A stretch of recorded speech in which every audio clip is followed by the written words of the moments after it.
Hey, how's it going, guys and gals? Welcome back. So we're here, it's just myself and White Lava Poo Poo Day. We're going to be checking out the Sony press conference that's starting here in about 10 or 11 minutes. And we're kind of just checking out some of the E3 stuff that's been going on today. We've missed quite a bit, actually. Like, some of it has been kind of cool, some of it's kind of been lackluster.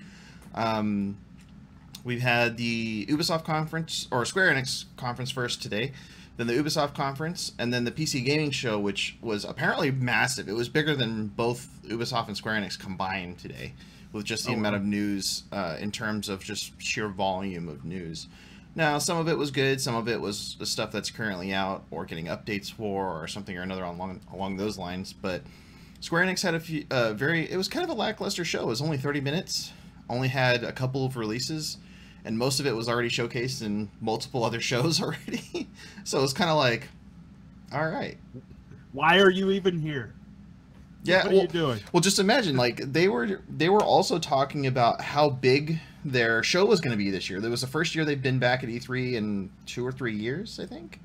Yeah. And all of a sudden they're like making this big splash, like, oh my god, we're going to have the greatest show ever. And then it was just like, that's it. Wow, wow. Yeah. The general response was kind of like, guys, was that it? I mean, you're fucking with us, right? You're fucking with us. It's going to come back on, do something. It can't be as bad as EA or Devolver Digital, though. Surely. No, apparently it was actually worse.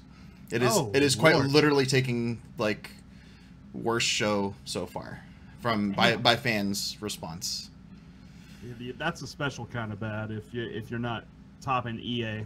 I mean, like, they showed some more Tomb Raider, but we saw that twice already. They announced Dragon Quest 11. I mean, that says it all right there. Yeah. Some more content for Final Fantasy. It's XIV, so 14? 14, yeah. I believe? Yeah. They showed a little bit more of Kingdom Hearts 3, which we've already seen twice. Then they released a trailer for a game called The Quiet Man, but it didn't have much in terms of content. You saw, like a worn-down guy kicking somebody's ass Kung Fu style, and that was it. They didn't give you any details. They didn't tell you when it was releasing. They didn't tell you what... Like, nothing. Quite literally nothing about it. Odd. Well, I mean, they went the Bethesda route a la Elder Scrolls 6, right? Yeah. I don't know. I mean, I wasn't able to watch any of it either. You know, I have a job, all that sick stuff. But I heard Assassin's Creed, the new one, looks really good. I am absolutely in love with the Assassin's Creed franchise. I don't care what anybody says, even after, like, 3. I enjoyed them all. I even like Syndicate, so now everybody's not going to take my opinion seriously. But anyways, look, it wasn't as good as all the other ones, but it was still fun, and that's at the bottom. Syndicate looked fun. I have it because it was like a free Xbox title or something one of the months. So yeah. I was like, screw it, why not? I enjoyed it. I mean, no spoilers for those who haven't played the franchise, but there is a definitive moment where the franchise began to slip away story-wise, but it's still a fun game. So I've heard Origins was really good. I still haven't been able to play it because of the 2 forms of DRM on their PC port. Jesus. I'm not going to go into that, but yeah, when you have when you have a 7700K and you're running 90% CPU at times, I mean, you know, there's something wrong with that. So, anyways, I do plan on playing that probably on console now, but yeah, I heard that was a fantastic game. So, you know, maybe I was kind of surprised because I thought they were going to go to an every 2 years kind of thing. That was my biggest concern, is like, so they made a big deal about it being an every other year thing because they wanted more time to work on the game. They wanted to make sure they delivered game, you know, awesome game quality. Then they went and literally are releasing exactly a year, I think a year and a week after Origins. I mean, yeah, the only thing I can imagine is maybe this one is made by a different, like they have different Ubisofts around the world, right? So maybe this was a different Ubisoft studio that was making that other game, and maybe they have been working on it for a couple years. They could I don't know. Yeah, but that very well could be the case. Look, I'm gonna buy every single one of their titles. I mean, they literally could come up with the worst stuff ever, and just because it has the Assassin's Creed name, I will own it. So, I'm looking forward to it. It looks a lot better than Origins did, in my opinion. I wasn't a really fan of the era that Origins was in, so I passed on it just based on that. But you get Odyssey and it's in the Greek era, and I'm like, oh, okay, you already really sold me at Greek era. Right there, done. I wonder if they're gonna go into like the whole mythological part of the Greek era, or if they're gonna keep it like kind of realistic. I mean, I can't imagine they're gonna go too much into like Greek gods and stuff, because then you're like, okay, I'm playing Assassin's Creed God of War edition, you know. So I don't think that they're gonna go into that, but that will be pretty cool. I mean, maybe you'll see, maybe you'll actually assassinate Julius Caesar. Yeah, I mean, I don't know. I mean, if the Greek and Roman era, it'd be a little earlier, I think, than Roman. Yeah. But it'll definitely be interesting to see what they end up doing with it, because that's a lot of content they could be throwing in there. And I'm wondering where, since I didn't get to watch the whole part of that part of the conference, I want to see what exact part of the Greek era they're trying to go into. Are they going like pre-Troy, post-Troy, or doing much later, like the fall of Greece? Like there's a lot of history they could cover in that, and it'd be pretty amazing. Absolutely. So, a lot of cool things. Definitely looking forward to the Sony conference tonight. I mean, it's always the main event, and I mean, we already know of some things that are coming out. What we can pretty much assume what Sony's going to be showing for the most part. But what I'm really excited about is the stuff we don't know about. I mean, we know of The Last of Us. We know of Red Dead, which I assume is going to be shown in this conference. I mean, we know of a lot of different things. But what about those games that we have no clue about? You know, Microsoft did a great job. We had no clue what was going to go on, and all of a sudden, bam, bam, bam, game after game after game that we had no idea was coming out, or that was very, very well kept to the vest, so to speak. I want to see the surprises. You know, I don't watch E3 really for the games that I know are coming out, but kind of just to see, you know, the things that we had no clue whatsoever, and that the new IPs, the indie games. We'll see.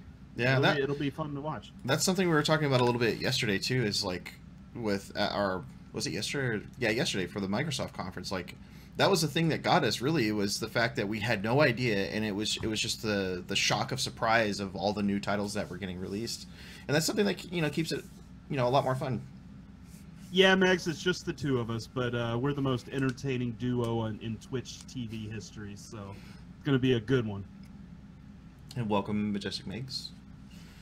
But yeah, there's a lot of stuff we're going to be covering in our after show today, too. We are going to talk about the rest of the stuff that came in the Ubisoft conference. We are going to talk about what came in the, well, if there was much left out of the Square Enix conference. And then whatever this game is, it looks really interesting. After party, yeah, this is the one actually that True was talking about. It's the you have to go and basically drink with Satan to get out of hell. Wow! You get a night to drink with Satan, and if you don't succeed, you start the whole night over again. So you're basically trying to figure it out. There's a girl hanging by a noose up top. I mean, people with hatchets in their heads. Why not? Yeah. That's ultimately the dream. If you can have a drink with Satan, you have lived the life. Basically, or haven't lived in the right way, apparently, if you're in hell trying to trick with Satan. Yeah, true. So, the conference starts in about 3 minutes. It should be a lot of fun. PC gaming show, there was a lot of really cool stuff in that. I mean, like, you can see, I mean, we have a little list of show notes in front of us, and there was a ton of releases for this. Like, not only just new ones, but there was also updates, game updates, new DLC that's coming out, a lot of stuff like that, or even re-releases. For example, like Yakuza is actually getting a PC port finally for Yakuza 0 and Kiwami, which was kind of a big deal. Like, everybody's been wanting the PC ports for a lot of these games for a long time. I heard people blowing up about Satisfactory. Yeah, that too. That was another one that was really, really blowing up because it's basically like Factorio mixed with like Ark and Subnautica to some degree. Yeah.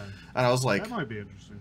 I'm like, that, and the graphics look great on it. I got a little peek of that, and that was really cool. And then there was can't remember if this was the actual name because I couldn't find it, but it was like NeoCab, I think was the name of it. It was a cab, basically a sci-fi cab driver, but it's like goes into like crazy scenarios for the cab driver and trying to figure out what's going on.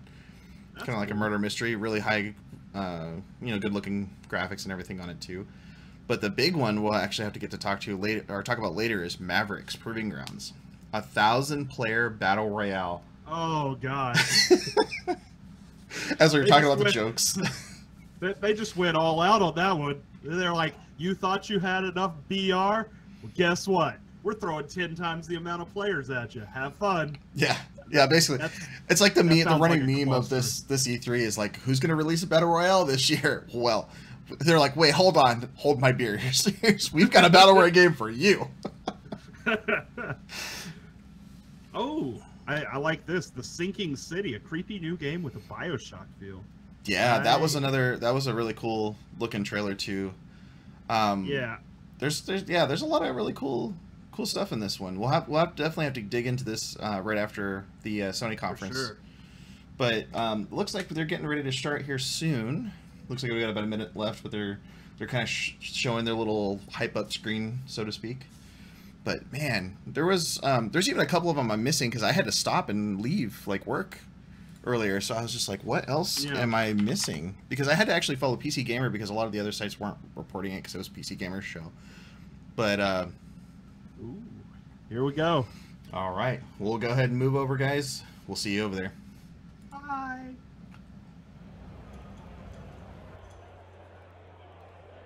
Please welcome Sean Layden. That's an interesting room for a PlayStation conference. Yeah, they had too many things going on in different places this year, so it's really interesting. And welcome. And thank you for making the time tonight to come to church. This fulfills your obligation for the coming Sunday, for those of you who need to know that. Is it me or is the stream really choppy on that? Coming out. It's great to see the congregation as large as it is tonight under this single tent. And for those of you who may be a bit apprehensive because you remember that movie Kingsman, like, why is Sony in a pavilion like this? Why aren't they on the main stage like they're normally at? But no, again, thank you. And as you they had a lot of problems. They had a lot of problems with their stream last year, though. PlayStation, we've decided to mix it up a little bit in the way that we're doing our E3 presentation this year. You know, we look at what the stories have we tell and the things that we want to impart to our fans here with us and their fans on the live feed worldwide, and that changes our design ideas around what we can do for this show. So tonight we're going to have, rather than a bombardment of new creative, we're going to take all of you on a journey deeper into some of the key titles we've talked about before, but we're going to talk about them in a different way tonight, a deeper way, so you can learn about what's going on with these games and what's coming up in the future. You know, what we look at here at Worldwide Studios with inside Sony Interactive Entertainment, we really want to take our love for gaming and make it sing very loudly. It's a gaming industry, it's sometimes called, but certainly inside our studios, we see gaming as a vocation. It's a calling. It's what we do. It's what we have to do. Sony's live stream is operating in 25 FPS. And things they want to show you, and places they'd like to take you. That's what we're trying to do here at PlayStation. He's kind of explaining too much, like, just get on with it, buddy. Those kind of games that we can deliver to you in a way that's going to blow your minds. And tonight, we're beginning here in this tent, this church tent we've created here in Los Angeles to let you start that journey with us and let us tell you our stories for the next hour or so. So without further ado, it is my great honor. Yeah, it's really bad. It's even worse on our end a little bit. Invite to the stage, introduce to you Gustavo Santorea. But hopefully the games make up for the terrible video and audio.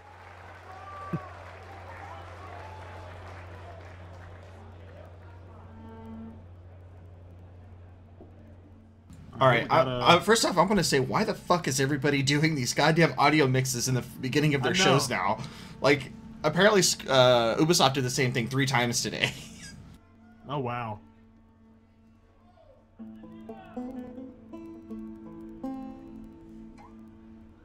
Sorry for being so rude and crude about that, but I'm just like, what the hell?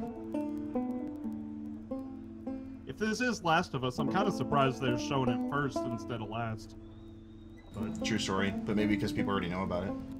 Yeah.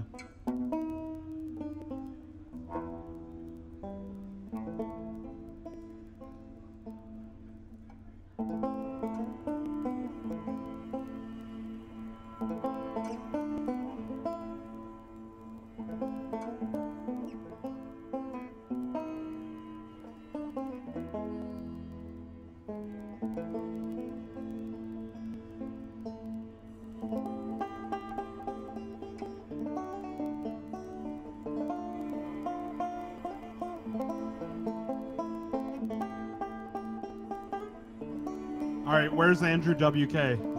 Send him out. Might as well at this point. Yeah. Yeah, the wall just opens and it's actually a main stage, and they just trolled us all the whole way.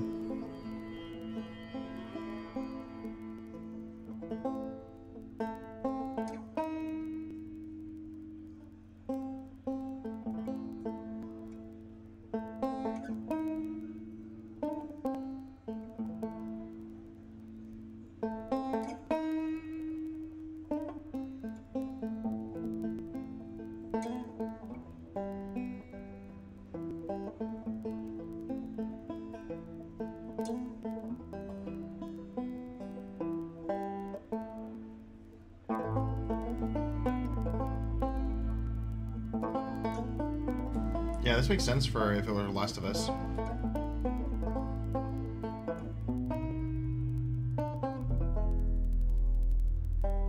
Yeah, I'm of the opinion, it's like, okay, this is cool and all, but like, we're here to see the games. I don't need musical performances.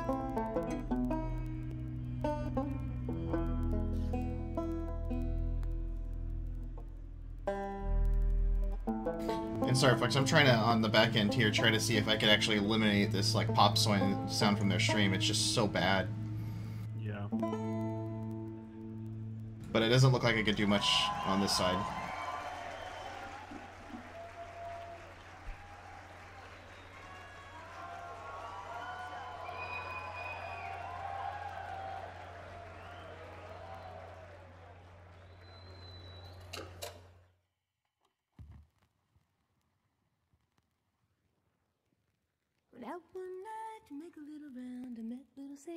So they are showing it first, I guess.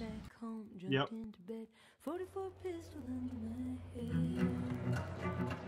Oh, that's why they did it in this church. Makes sense. Okay. But that also makes me worry too that this might be the biggest title they've got to show off. Yeah.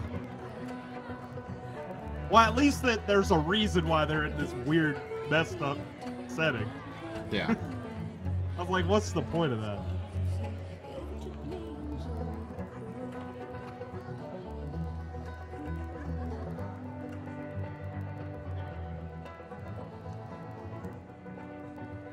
The gal that plays her this time, she's actually really cool. I really liked her in one of the other shows she was on recently. Tell me about it. Your old man really laid into me today. What happened? Another big lecture about my patrols. Oh god, they've got the audio echo back again like they had last year. Yep. Yep. Schedule to go out. Yeah. She's putting on quite the show.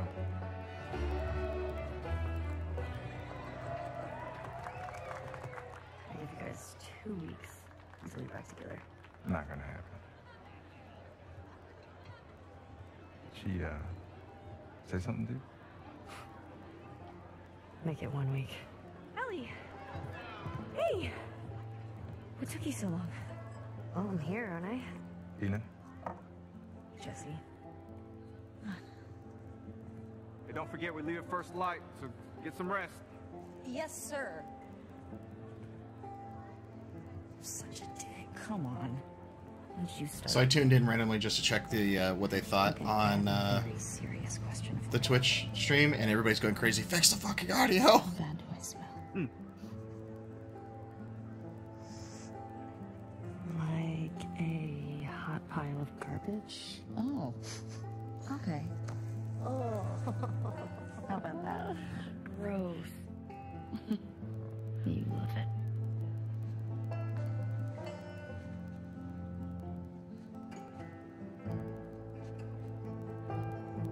Every guy in this room is staring at you right now. This is The Last of Us Maybe 2. they're staring at you.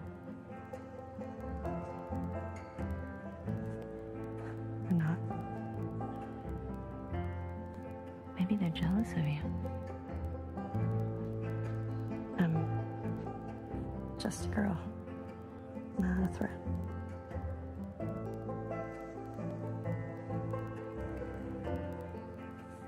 Oh, Ellie. I think they should be terrified. So girl on the left is clearly gonna die at some point, right?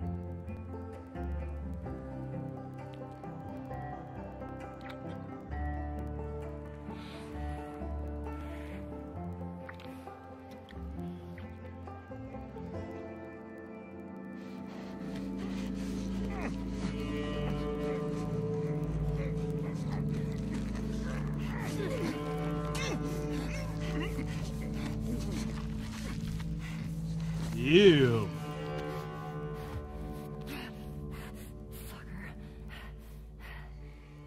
Oh, we get gameplay. Nice.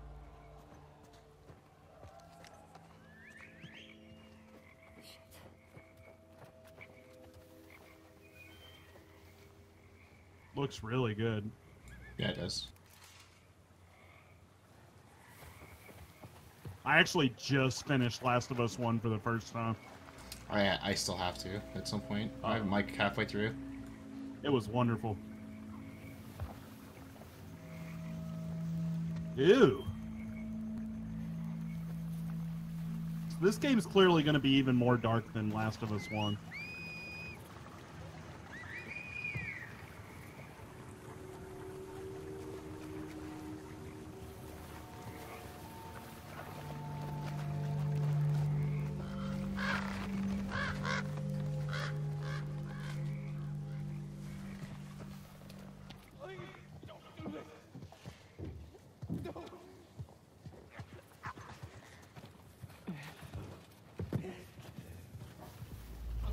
They are nested with sin. What is breathing? Oh shit! No! So this is Last of Us meets Outlast 2. It seems I'm like down it. with I'm down with that. That's great. Wow. Brutal. Was there a lot of human factions in the rest of Last of Us 1? Not really. I mean, there's like one group, but not really. I mean, you had the Fireflies.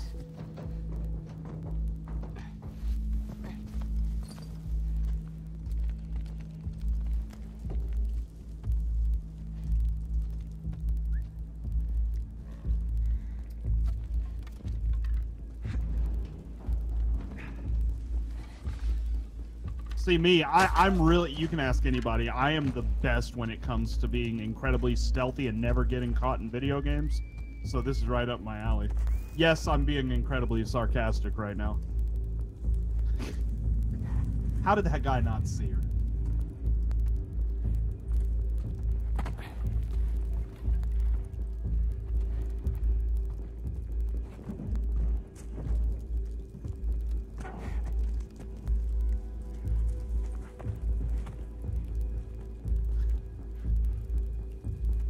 hope that frame drop was just the video and not the actual game. That's probably the video. Knowing Sony's production team for this is usually pretty bad.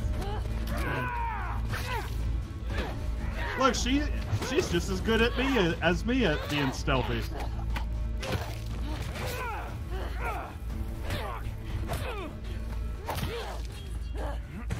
Damn. They are clearly not playing on hard. Because on hard, you'd be dead.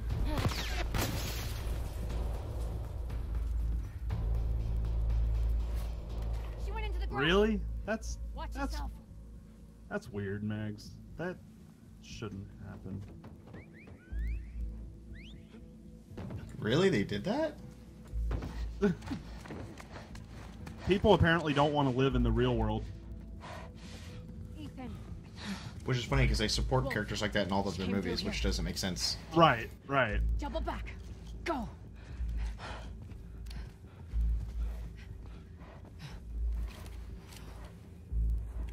Like, under the car would be the first place I'd check. I don't know about you guys, but... I'll take her on her knees, yes.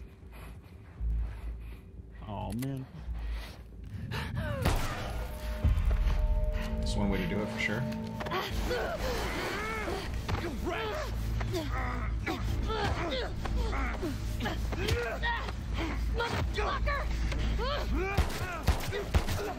That was cool. I know it's just standard gunplay, but it looked cool. It doesn't take a lot to please me. You're out of bullets.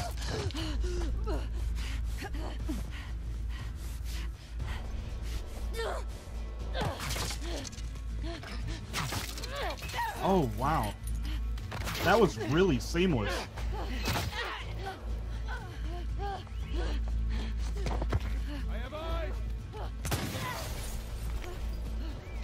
There is nobody that will play this game that makes this look this good, though.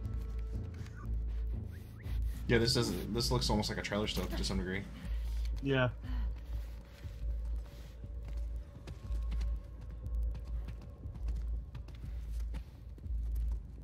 I just wish their stream was better because you could tell like how bad their stream quality is.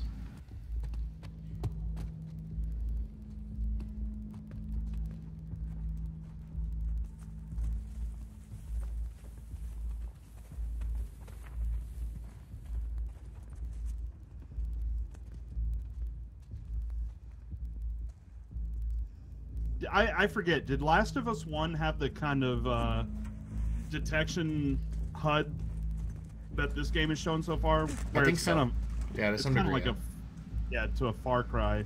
Yeah, that's what it looked like. It's a little more enhanced than the original one, I think, but.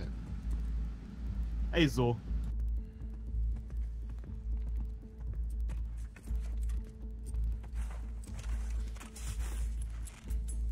It at least seems like the audio has gotten somewhat better in this. Yeah, it's still got that little clicky noise for some reason. Yeah. Woo! Damn. Oh, you can dodge really well in that too. To be fair, you probably could have dodged in Last of Us 1, but I am not the best video game player in the world, so.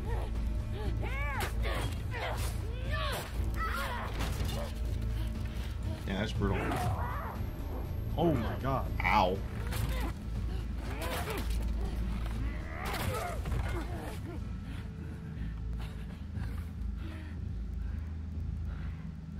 Oh, you don't have to kill them? In the head.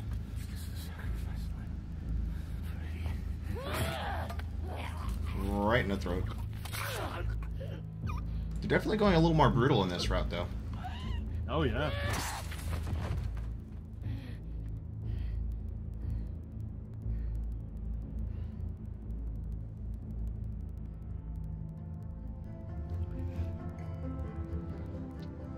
Back to two girls kissing. See, I told you. He should be terrified.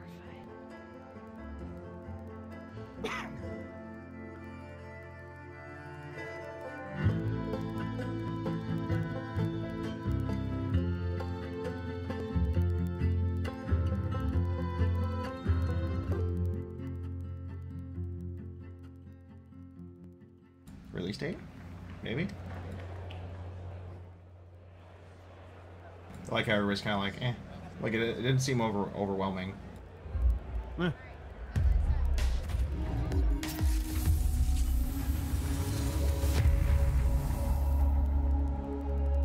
I'm going to go on a limb, and I'm not being a Debbie Downer when I say this. I don't think Last of Us 2 is going to live up to 1. That's going to be really hard. New look at the But I still think it's going to be really good. We're here live in Los Angeles at the PlayStation E3 showcase. We're taking a quick intermission while folks move along to the next part of the experience. We'll have a little bit more to share on that later. An intermission after my good 10 friend minutes. Ryan Okay. Clements. Wait, because they're moving them to the next part of the you? experience, so they're moving people around from PlayStation Showcase, place to place. And it's going to be a huge night for multiple Worldwide Studios stages, a little later maybe? when the showcase resumes. That's what it seems like. And what better guest to have for joining us about Worldwide Studios than the chairman of Worldwide Studios, Mr. Sean Layden. Hello, sir. Yeah, good to be here. I thought you were just that on guy is stage. always How did you get cringy up when here he's so on fast? stage. I'm Created not this gonna lie. pneumatic tube that I was dropped absolutely. into and Flung shot right across to the studio here. Right over here. What? It's a very, a very powerful start for our E3 program for this year. That's right, and there's much more to come, but I do want to zero in on The Last of Us Part 2 here just for a moment. You know, as chairman of Worldwide Studios, you work very closely with Naughty Dog. These guys need no introduction. Indeed. And I'm curious, from your perspective, where is their head at when it comes to developing this game? Where's their head at? I mean, they are everywhere. They're looking at what can do in the next iteration of the Last of Us series, and I think what we saw tonight, I mean, that piece of content was so impactful. I mean, the whole relationship between Ellie and Dina going into the combat sequence really shows that they're pulling out all the stops over at Naughty Dog, and they're going to have a very broad and ranging game that's not going to make you only work at it as a player, but you're going to have to just think as a person what you're coming up against. I can't wait to see more of that, and that was first gameplay we saw there of The Last of Us Part 2, looking obviously incredible. And speaking of incredible, I mean, Worldwide Studios lately, I mean, it's just been unbelievable. Horizon, you had God of War, which needs no introduction, and Detroit Become Human. I mean, what is the secret, and what are you doing over there at Worldwide Studios? What's going on there? The rule number one is do no harm, right? Right. In a lot of ways, my job is just to move the boulders out of the road to make sure that creative talent can get where they need to go. You know, provide backup, provide scope, you know, provide generalized, you know, advice about where we can take this as an industry and as a gaming culture.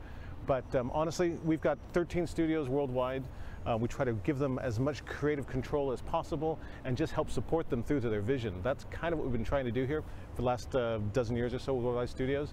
And I think right now, certainly in the PS4 era, you're seeing a lot of that coming into play right now. That's great to hear that, and you know, I would speaking say about probably making fans Rusty. happy. I mean, I think there's a question that I've been getting a whole lot, and it has to do with God of War. You know, this is a celebrated game. It's sold extremely well. It has a huge legion of fans, and one of the things I wanted to mention was, you know, I get a lot of tweets about New Game Plus.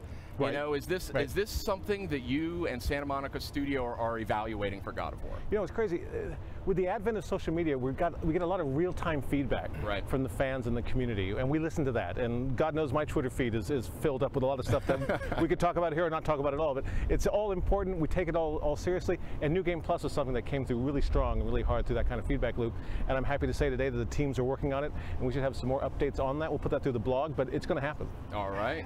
Definitely. As someone who miraculously finished God of War with a 2-year-old at home, that makes me very happy. I will somehow find more time. But okay. I will find time to. He wasn't watching. Okay, thank God. It really bothers me that kids the don't audio isn't in sync. But yeah, with thank you so much, Sean. And it's great to hear that you and the amazing team at Santa Monica Studio are making that happen. Hey, if we can every year they have some kind of extreme features, allow people to spend more time in the world. Hey, I'm just going to say it. So far, Microsoft is beating Sony. So New Game Plus that is confirmed that is coming to God of War. We'll have full. It's going to have to take a lot more than that little half-assed trailer and audio issues to be better than Microsoft at this year's E3. You did something a little bit out of the ordinary for our team, and you kind of came out and talked about the 4 main games that we would be highlighting tonight's PlayStation Showcase. I was wondering what the thought process was there. Well, you know, every year we try to let the stories we have to tell design the experience we're going to create.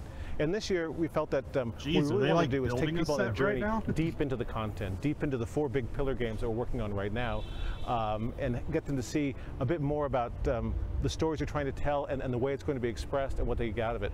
It's a really wide range of titles there, anything from The Last of Us 2, which we just saw right now, through Death Stranding and Spider-Man and Ghost. So this year I wanted people to know that don't come here expecting to have some big flashy new idea come out or some big surprise come out. Come here and sit with us and walk with us as we get through to see the background stories and deep inside of the games we're working on.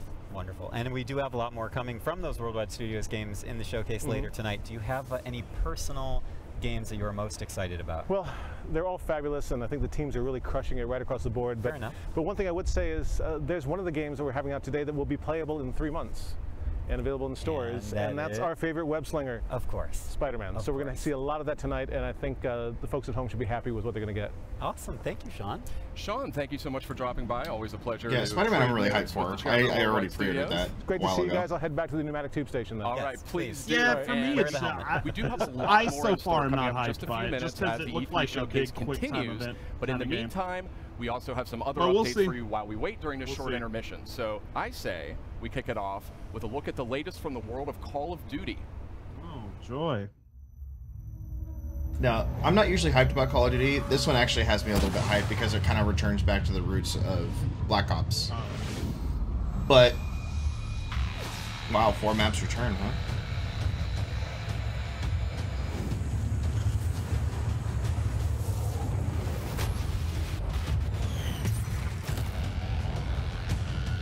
Oh man, that map was AIDS. Why did they bring that one back? I think Call of Duty is just one of those things that I would enjoy more. Decent at it. Oh, this is actually a good one. That's a good map. That was a really fun map right there.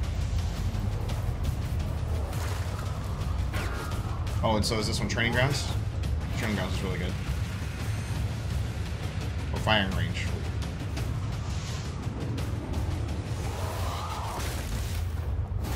Get immediate access to Back in Black maps in Call of Duty Black Ops 3 only when you pre-order Call of Duty Black Ops 4 from PlayStation Store.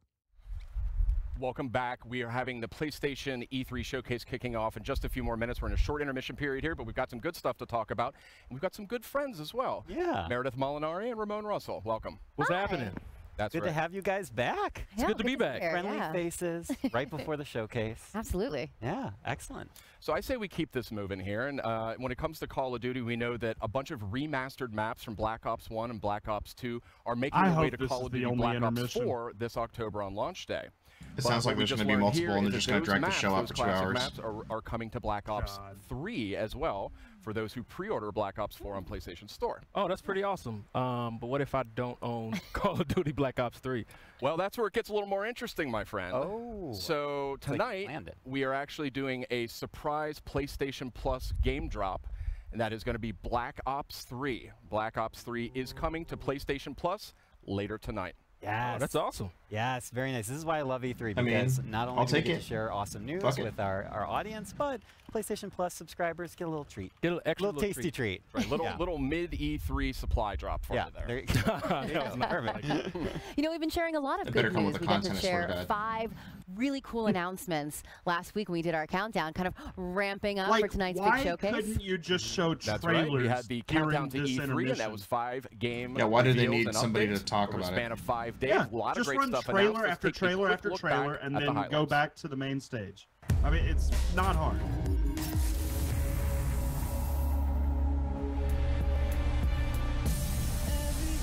Okay, so they listened all of a sudden. I am amazing. They are clearly watching twitch.tv/Imperium News right now. Apparently. Oh, we got a VR Tetris game. Okay. Days gone. Yeah. I'm actually tempted to buy a PlayStation VR because it's on sale right now during E3. Oh, really? And I want to play The Impatient, which was an Until Dawn prequel. Ah. What is this? I have to figure out what happened. Okay, wake up, focus, remember. Twin mirror. From the creators of I don't think we had any news about that before, right? That looked like Alan Wake. Rusty's gonna be like turned up about that one. Really? Who are you? Beat Saber. That game looks so cool, but there's no way I could actually do this. It moves too fast for me to even understand.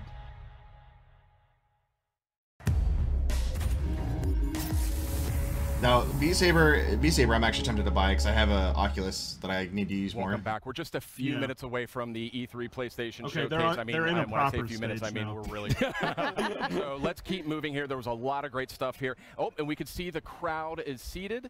The people are about ready to go. This show's about to continue, about to move into the big event. Yeah, it was great to see the countdown stuff, but I do think that there's like maybe one more thing we can sneak in there before we cut away to the showcase. Yeah.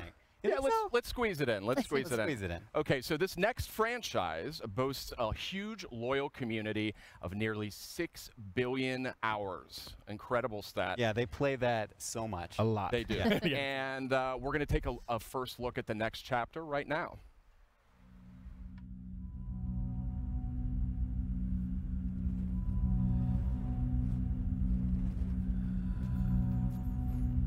Oh, he looks like shit.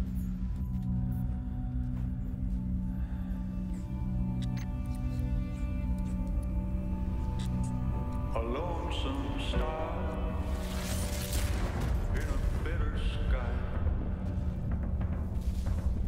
I hear the hungry ghosts. What is this? In the night. Wow, this is the new Forsaken Destiny content. Oh, okay. Yeah, I'm not a big Destiny player.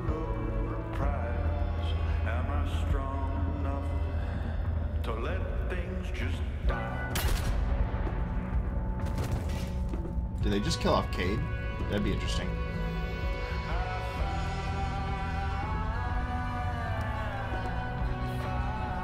That was Nathan Fillion's character.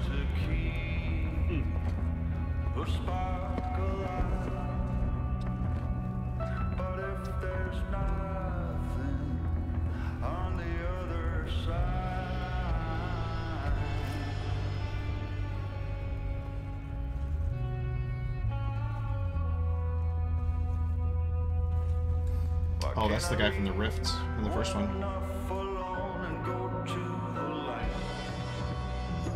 Destiny's doing a pretty good job at killing itself. I don't think we'll have to worry. Yeah. Although I'm interested to see what they're doing. That was a powerful new look at Destiny 2. Forsaken is coming out September 4th on PS4. A lot of great enhancements and content for that one.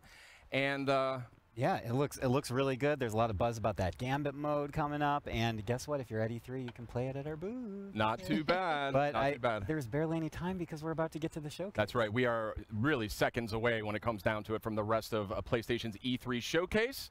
Thank you so much for watching. We've got a lot more in store tonight. But for now, I think it's almost time. I think it's almost time. Should we get to it? I think why keep people waiting? Let's get to it. We have so much more to cover. Okay. Got a lot more in store. So let's check it out. Shouldn't have kept us waiting to begin right with. now. Fully agree. But now they're actually they're going to probably keep everybody here. I imagine they won't be moving them around too much. I hope. But we get a new musical score. Everybody wants that. So I'm just gonna go whatever to this is looks beautiful. It does. I'm just gonna go to save for this conference though. People need to learn from this and not have musical notes in every single conference this year. Yeah. Like, while it's cool to some degree, but they gotta keep it short.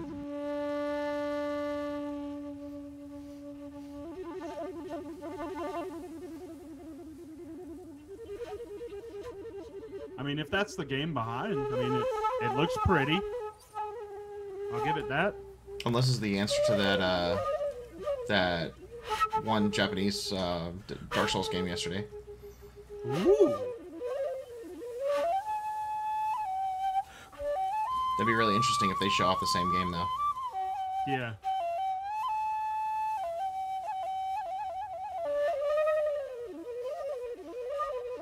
Radioactive, I don't blame you right now, buddy. That's why I was saying I'm kind of tired of these musical notes. Well, it's kind of cool, but eh.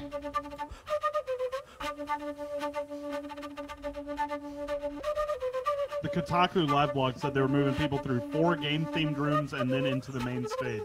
How long is this conference going to be, then? It's got to be at like 2 hours at least, because that was a half hour for just that first one. Yeah. I know this is their idea of like going big, but it interrupts the flow, and that's not good. Like you get hyped, and then all of a sudden, all right, I'm not hyped anymore, and it just. Yeah, exactly. That was the thing with Microsoft. They kept that flow going, and it was so fun and interactive, and you could just. It was an injection of content, is what you wanted. Right. Oh god, is it really 2.5 hours? Holy shit. I didn't prepare for that tonight.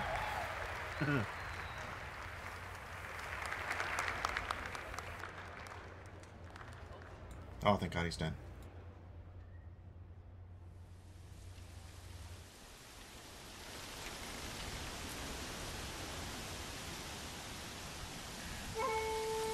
Ah, that's back again! Just when you thought you had enough. Looks beautiful, though.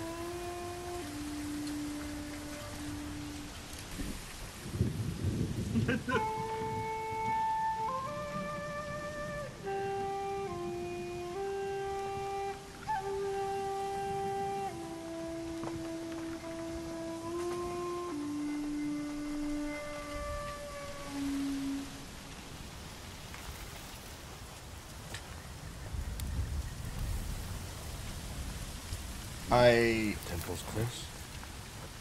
Is this the same? It looks like it might be the same game. But actual gameplay. Is this the same game? I'm curious now. I don't know. It might not be because the guy's looks a little different. Yeah. Whatever this is, it looks really cool so far.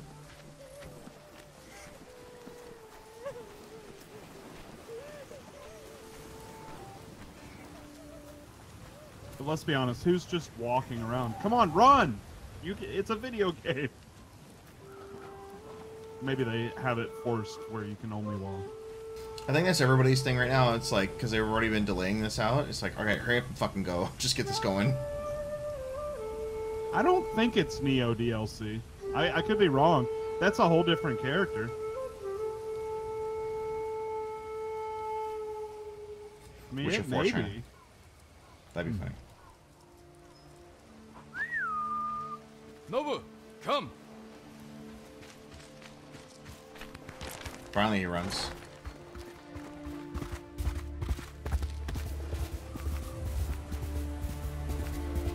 That beautiful 30 FPS. That may just be the stream, though. Watch it comes out, it's really Death Stranding. Everybody blowing off their socks. That would be amazing. Watch the amount of pre-orders fall.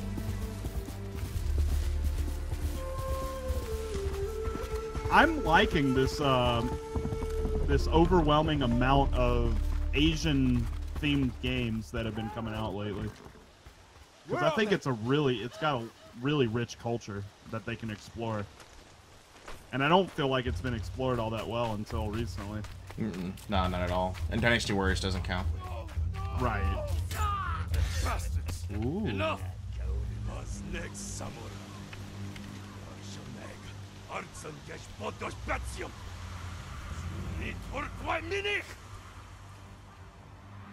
Alright, let's see how the fighting goes.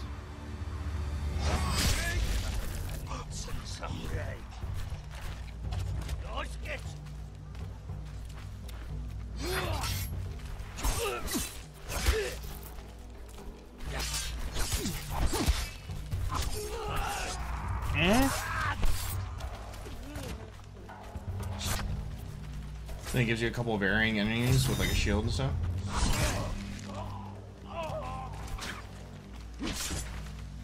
I gotta say the gameplay doesn't seem that good.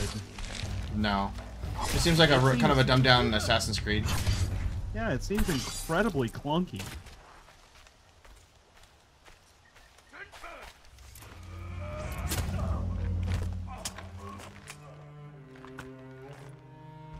Jin, you're late. You're impatient. Where's the monk? The bastards beat me to him.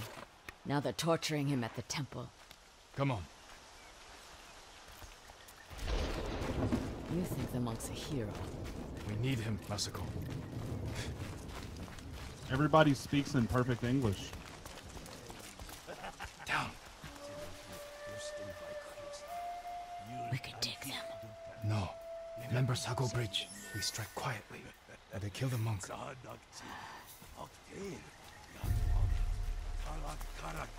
This is The Last of Us Asia.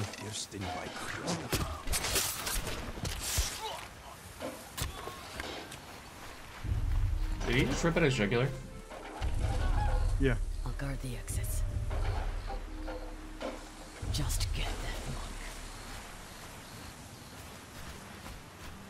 Yeah, it is to some degree. I agree.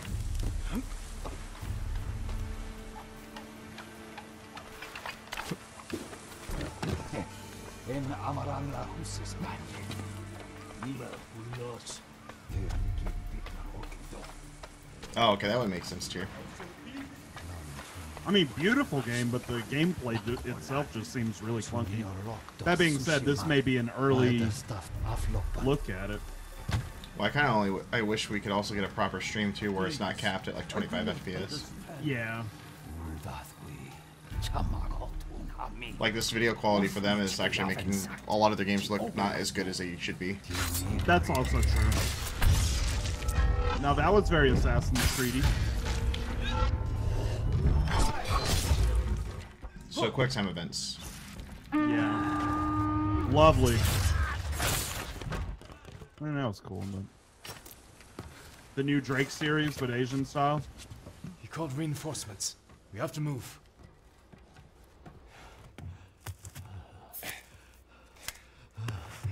Oh yeah, some of it is definitely the bad Sony stream itself.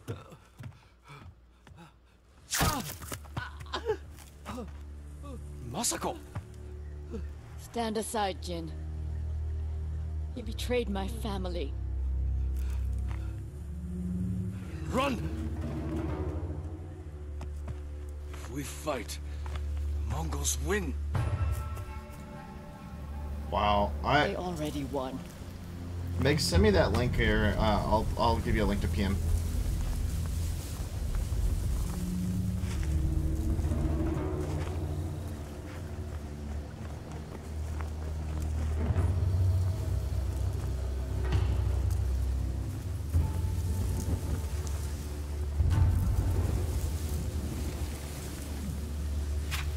You were my friend. Give me.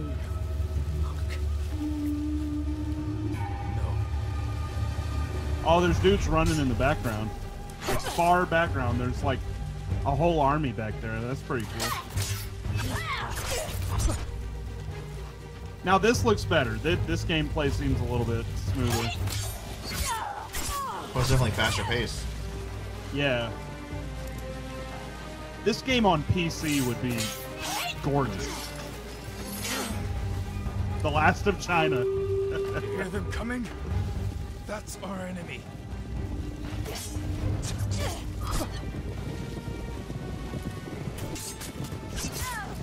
That was kind of cool that the enemy, you could actually see them running down the hill in the background, as opposed to just like showing up.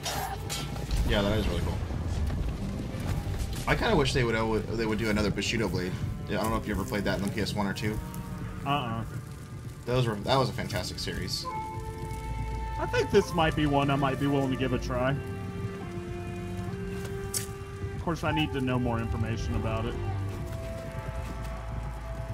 Oh, Disney, the channel is actually showing E3 coverage. Wow. Ghost of Tsushima.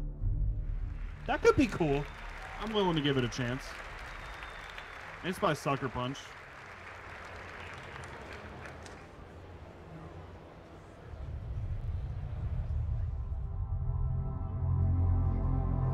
Alright, bring another musician on stage. Okay, please don't. Look, a musician!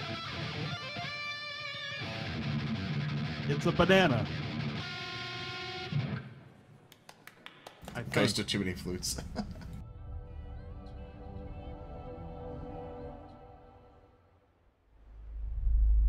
What was the point of the banana?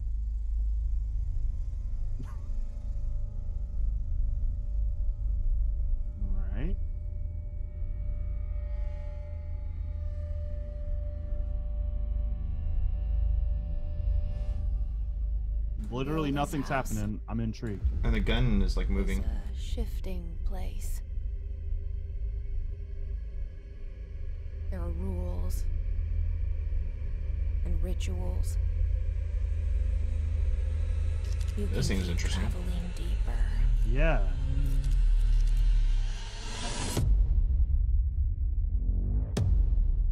It's like very Inception-y. Oh yeah.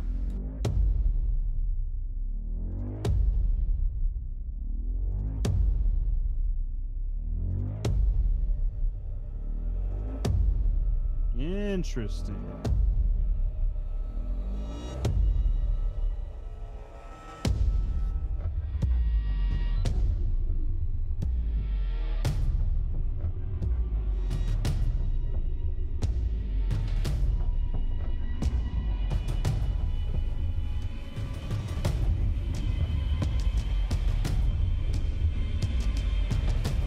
This looks like Quantum Break. I was just gonna say that. I'm like, this looks kind of like Quantum Break with just different styling to it. Yeah.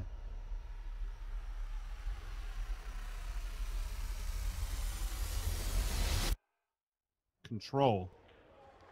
That looked cool. I mean, the games they're showing at this conference have been great.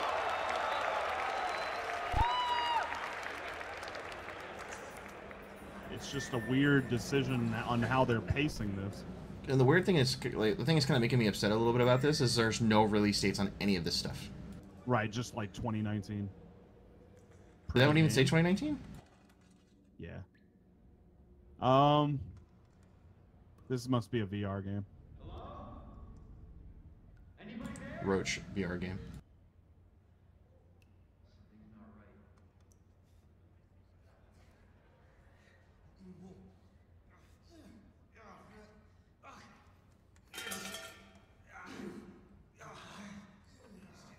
That's actually kind of cool. I wish I could play this. But I'm not buying a VR headset just to play as a roach. Oh, you're a mouse. Never mind.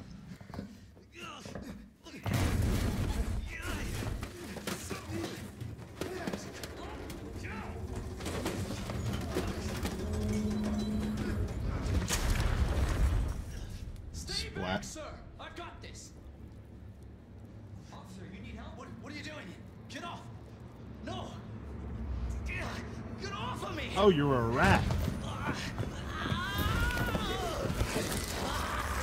Oh!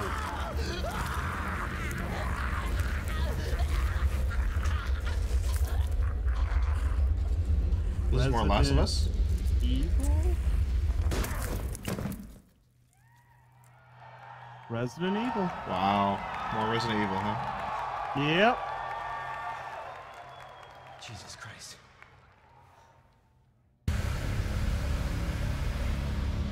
Money's in my account. Always a pleasure. Attention, all citizens. Due to the citywide outbreak. And don't make my mistake. If you see one of those things, uniform or not. That's two, right? Yeah. Whatever it takes to save this city. Surprised you made it this far. Funny enough, that's another series I've never played through. Survival's your responsibility. God damn it.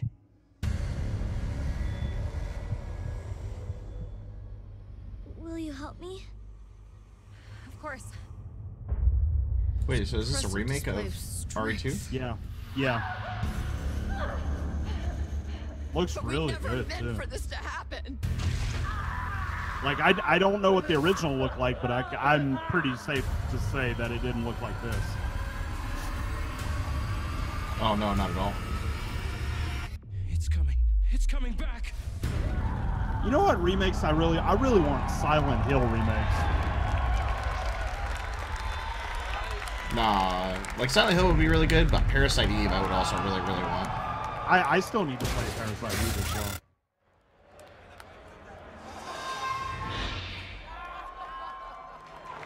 Pre-order today, but when? Don't tell me what to I see you, Sony.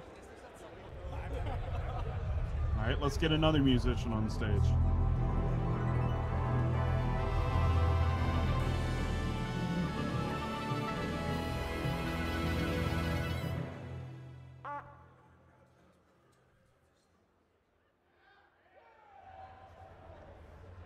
From Squanch Games and the co-creator. I must keep looking away, right? Like I'm writing notes at the same time, like just missing. We're here at E3 to take some looks at this new game I'm going to show you right now. Trover Saves the Universe. Let's give it a look.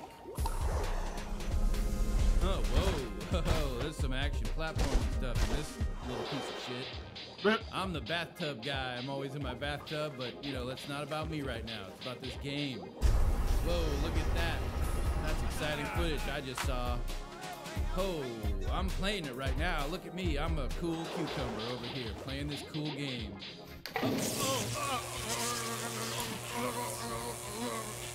That's awesome, though. I definitely play Resident Evil 2 again. Jesus Christ! I'll play it for the first time. 711 because that's the emergency Never even dial played number one. for this in this weird part of the galaxy because this is a sci-fi based thing. Help! He's got electrocuted. That was a Rick and Morty universe.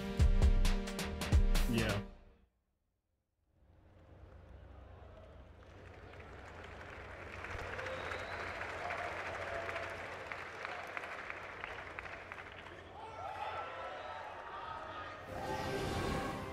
Yo ho, a pirate's life for me. Are we really showing Kingdom Hearts another time at the conference? Yeah, this is a different trailer, we but get to be pirates again. Yep, you always did like this world. Still, it's a real shame we don't have a bigger ship.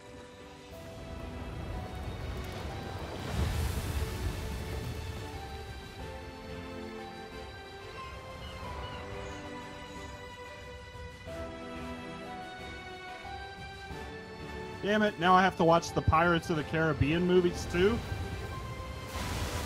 I gotta watch Pirates, Tangled, and Frozen. Damn. Oh, this is cool.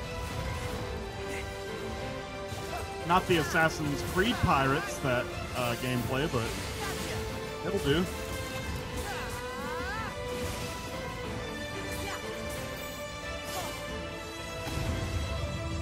Man, they are really making a big push for Kingdom Hearts this year. Yeah. I mean, every one seems to have something slightly different. Alright, Rusty, send me Kingdom Hearts in the next batch. Thanks, buddy. You back in the organization? Yes. Surprising, isn't it? Jack, don't you give this creep the time of day. Sora, stand down. It's the code. Mustn't strike a pirate aboard ship when said pirate offers to confabulate. I am looking for a box. Get them! Sora! I once again thought that guy's name was Hakuna Matata. Well, Arendelle is safer with me staying up here. Oh, please, go away.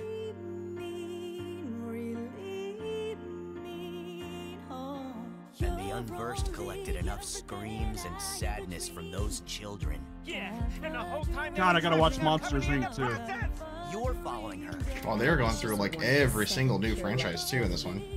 See, I stopped watching Disney movies whenever I was around 15 years old, so all these new ones I'm like, meh, I've never seen. You'll finally realize what destiny has in store for you. In fact, your reward might be right around the corner.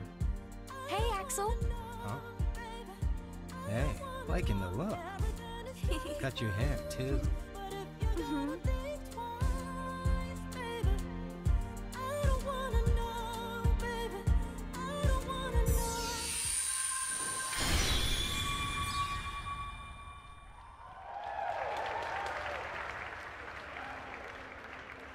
January 29, 2019. And a Kingdom Hearts limited edition PS4 Pro.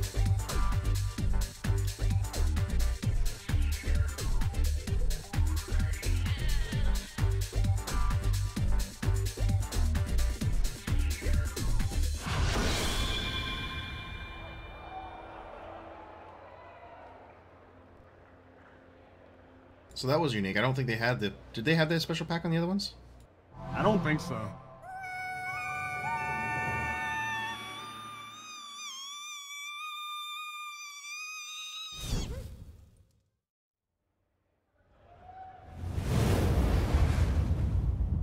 Oh, here it is. Death Stranding. Are we going to get gameplay? That's the big question. If they go a third year in a row without any kind of gameplay, they might as well just stop showing it until it's ready. The man who delivers. I don't know. I would still give Microsoft the edge, but Sony's redeeming themselves at least. Chiral allergy. So, you have dooms like me. What's your level? I've got the extinction factor, but I think you got me beat. You can see them, right? No, but I can sense them. Wanna come work for me? Must be tough out here on your own. I can't help you with that. I make deliveries. That's all.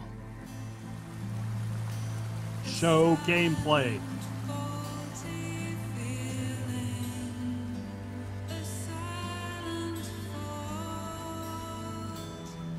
I hope that's not gameplay.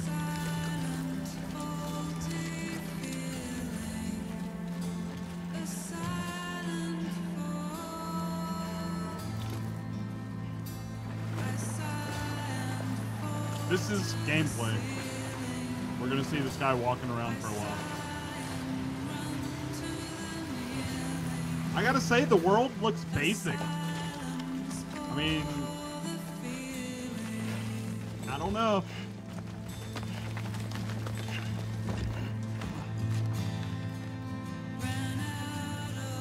Cutscenes are beautiful.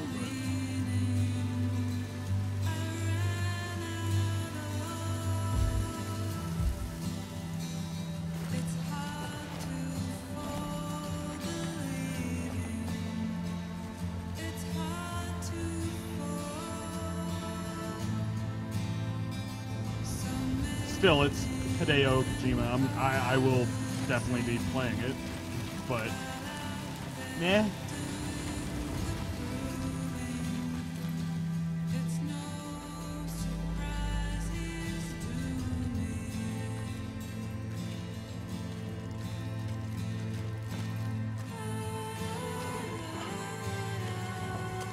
Thing is, we're watching this. This doesn't really show you anything about the game, right? Like, all we're seeing is a dude walking around various landscapes. Yeah, carrying things the game. So I have no clue what's supposed to be. Oh god, no. Oh god, no.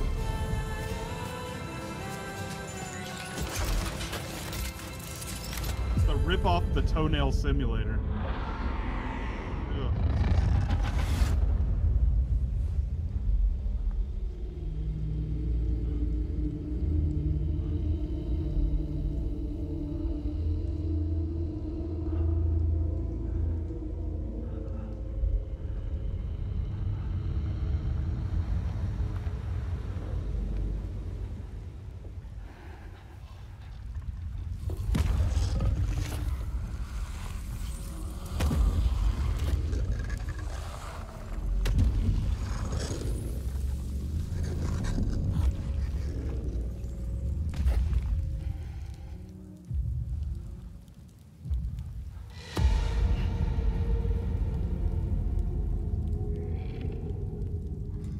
Really weird. This game is the biggest mystery of any game I can remember in the last 10 years.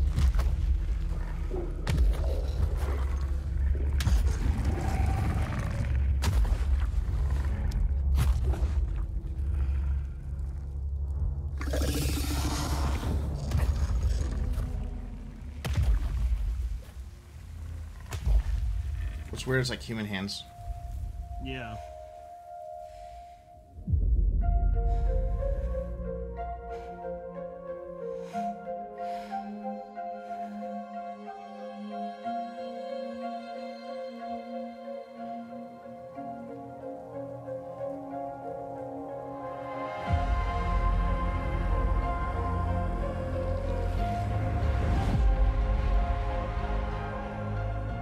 headed into town.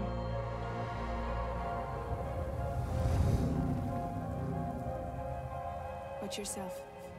Those things never stay gone for long. The timefall fast forwards whatever it touches. But it can't wash everything away.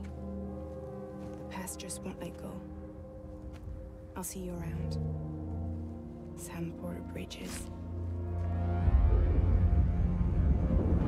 Sam, what's your status? Chiralium density is still increasing. My status is fucked. There's tons of them. Can you sit out the rain? No. They're closing in on my position. I have to move before they realize I'm in here. Sam, if one of those things eats you, it'll trigger a void out. You'll come back, sure, but the surrounding area will still be a crater. Please, gameplay. I want to say I think this is gameplay. It's just parts of the story, like, you know, the cutscenes or whatever in this game. Because this looks less like a trailer than the last one did anyway.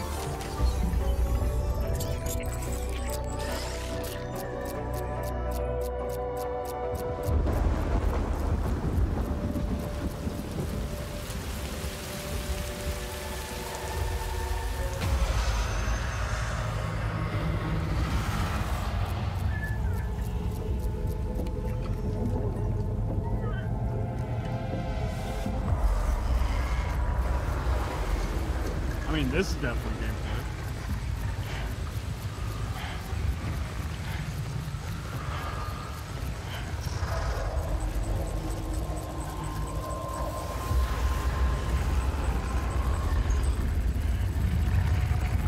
Well, what the hell are those things? I don't know.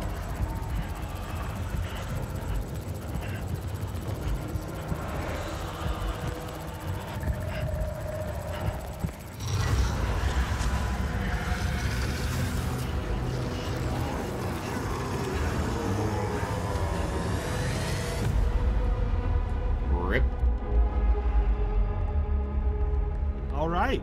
I still have no idea what the game's about. Yeah, no, yeah, it's crazy. A crypto byte a day keeps the timefall away.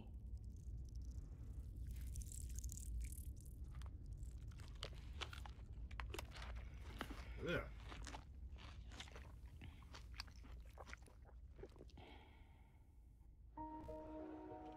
You're too late. So weird. You still don't know who I am, do you? No, we don't even know what the game is. Nope.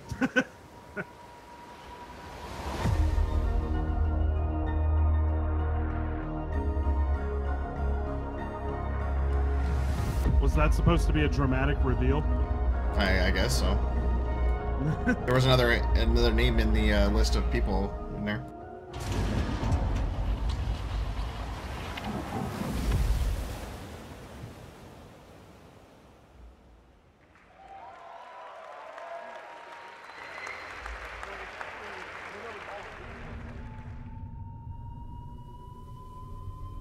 I mean, Sony has rebounded, to their credit. It's just game after game after game now.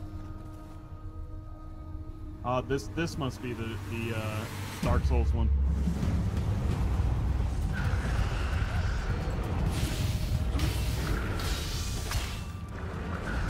Okay, maybe not. Okay, why would they pan it out for that?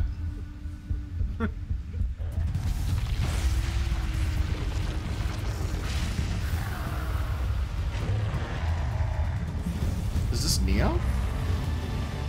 It looks a lot like it. Yeah, there we go, Neo 2. Oh!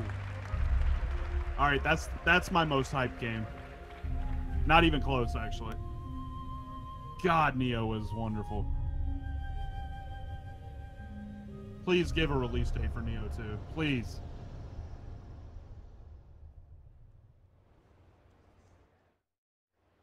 Nope. See, that's what I'm saying. Like, give us at least a coming soon. Like, you don't have to give us anything if you don't have it, but give us a coming soon. Man, these companies are gonna take so much of my money. What's crazy is there's still so many games that are coming out just this year, let alone in the beginning of next year, that it's just insane. Yeah. The raft is secure. here, but I can't reach them over radio. Their comms must be down. What's your status? Already here. Oh, Spider-Man. I thought you said it was secure. Bleh. It was. Let's go. Maybe it's not as bad as it looks. Love the optimism. But in my experience, when it looks bad, it's usually worse. Look out! Oh, that's cool. Shockers in this one. Which I don't think we saw before.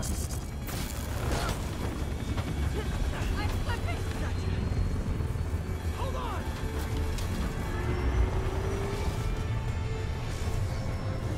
Meh.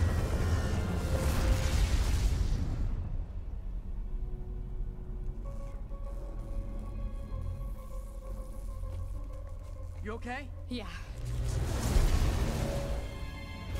Welcome to the party. Just in time for the fireworks.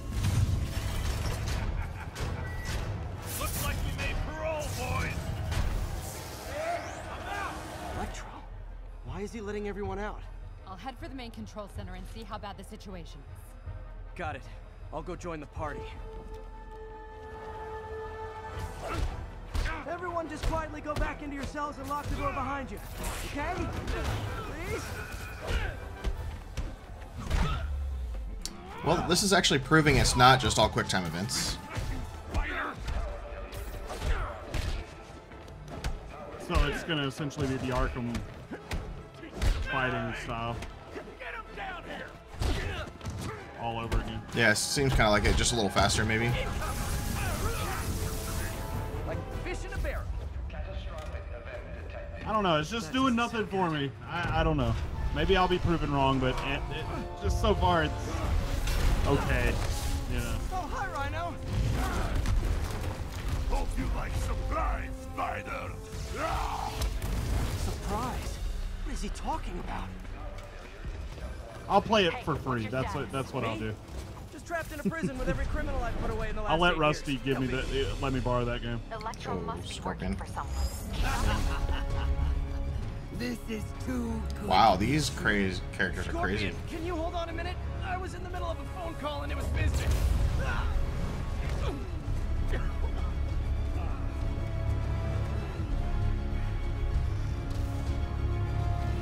Charge him! Don't let up! Lost you for a second there. You They even okay? have the same shield guys as Electro, Arkham. Rhino, and now Scorpion are all on the loose. What's going on in the rest of the prison? Camera system's almost done. I'll give you a sit rep soon. Okay, I'll keep tracking Electro.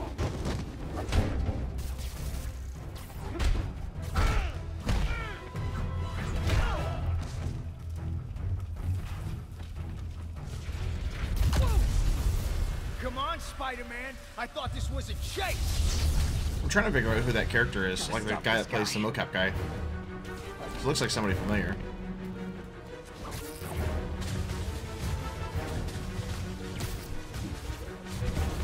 If you tell me who you're working for, I'll go easy on you. Can't stop it. The swinging around, I will give it credit. That does look really cool. That's usually the highlight of every Spider-Man game, to be honest. Yeah. I'm just always skeptical with Spider-Man games. Most of them are pretty good. Web of Shadows was a lot of fun. Yeah. Oh, Vulture. Long time no see. We're going to have so much fun. Sorry, no time to talk.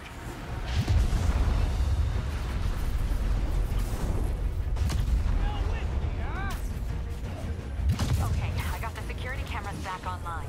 How's it look? Well, it looks like the entire population of the raft has escaped. That makes 5 of your worst enemies that are now on the loose. For a second there, I thought you were serious. I am serious. I have to go. Some of them are heading into the city. I wish they had the Superman 64 rings, though. I mean, I think that's what's clearly missing from this equation.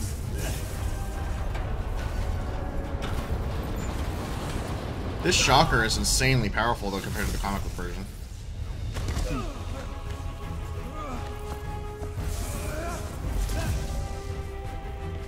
Keep chasing. Party's almost over.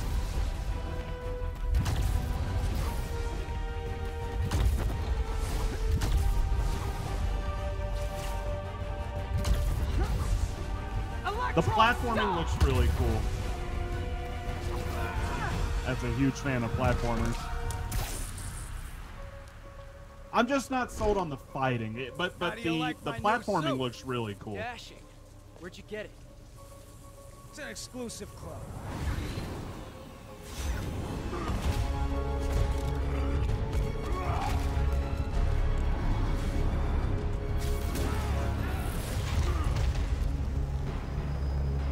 Oh, Kingpin too, huh? Or no, that's the new guy. The new crazy guy.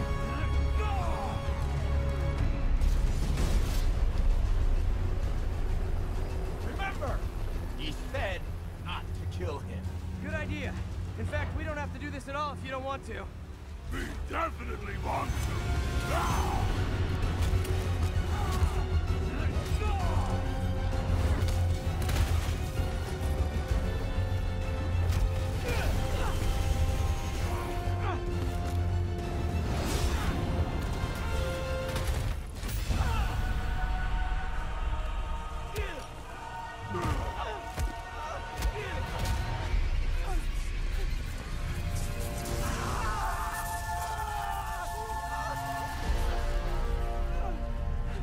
Show me Venom, I'm even more sold.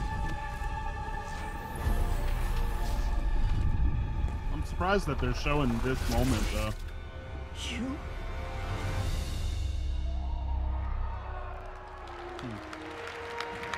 Did he say you at the end? Yeah.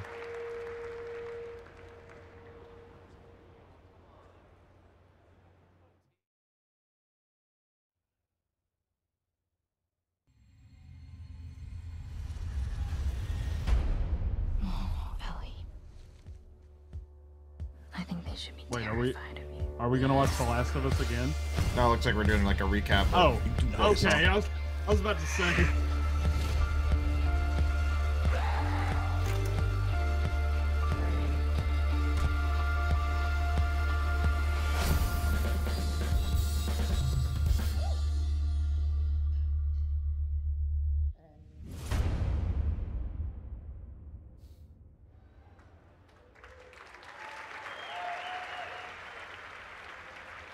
That can't be it.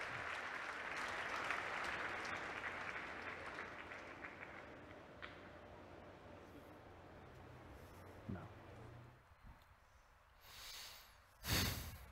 Oh. Oh, it's the that new was change. The PlayStation E3 showcase. A lot to take in. There was a ton of great worldwide that was studios it, I titles. guess. We actually got a little more to share here. Coming right up, we're going to have first live gameplay of Marvel's Spider-Man right here. Just a couple of minutes. We have a new game to announce. We have some other stuff to talk about too. What a show. Oh my gosh. Top highlights, go. Oh. There's no time. Microsoft. Oh my goodness. Microsoft won absolutely incredible. Yeah. Those, Oh yeah, that by far. color palette was insane. Yeah. Did you grow up with samurai movies? They said they have one game to release with some Spider-Man gameplay. That's pretty much it. I'm ready. Sucker punch. Yeah. Thank you. Meredith. Oh, Resident Evil 2. Come on, Yeah. RE2. That looked so good. I know a lot of us fans have been waiting for that one. And there was like a moment where you're like, I'm not really sure I know what this is. And then as soon as he turned his head, I was like, yes! And you get that, that so good. RE4 style over-the-shoulder camera action. That's so it looked like that was it, but they have one more game to release or announce after this. But that's what I would want.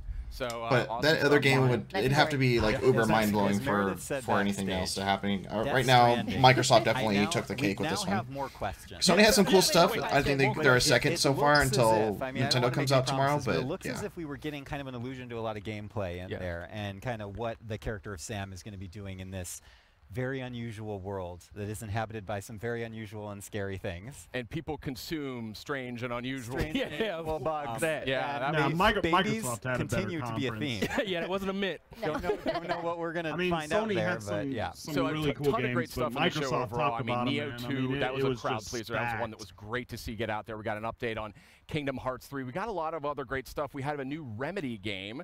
Remedy's on the way. Control.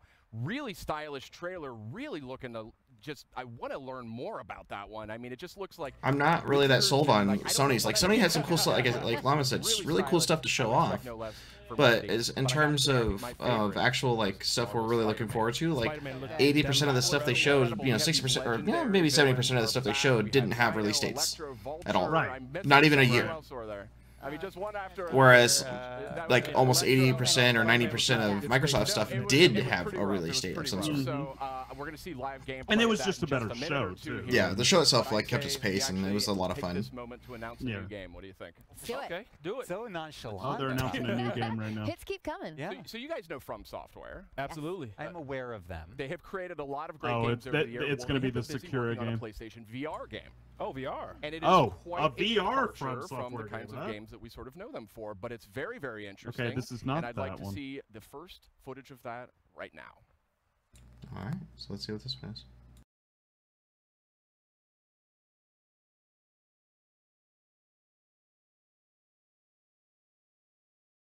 Which that's kind of dumb because more eyes are on E3 than the PlayStation Experience. I get that a lot of eyes are on PlayStation Experience, but you got more eyes on E3. You're going to be a fairy. And live in the world where time stands still.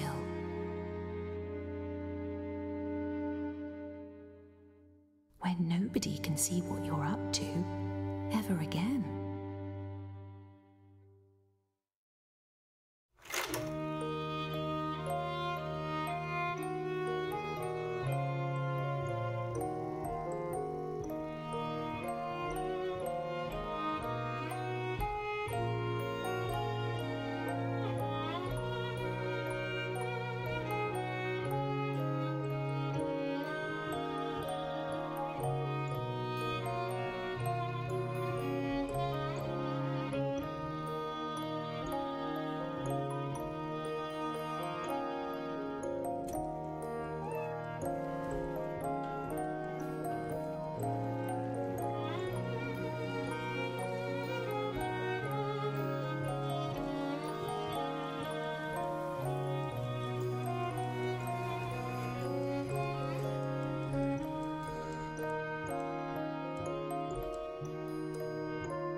Okay, Decine, that's From Software's new title coming to PlayStation VR. Quite a departure, very artistic. Still don't know a ton about how it actually plays yet. It's going to turn into a VR Dark Souls. Compelling debut, I would say.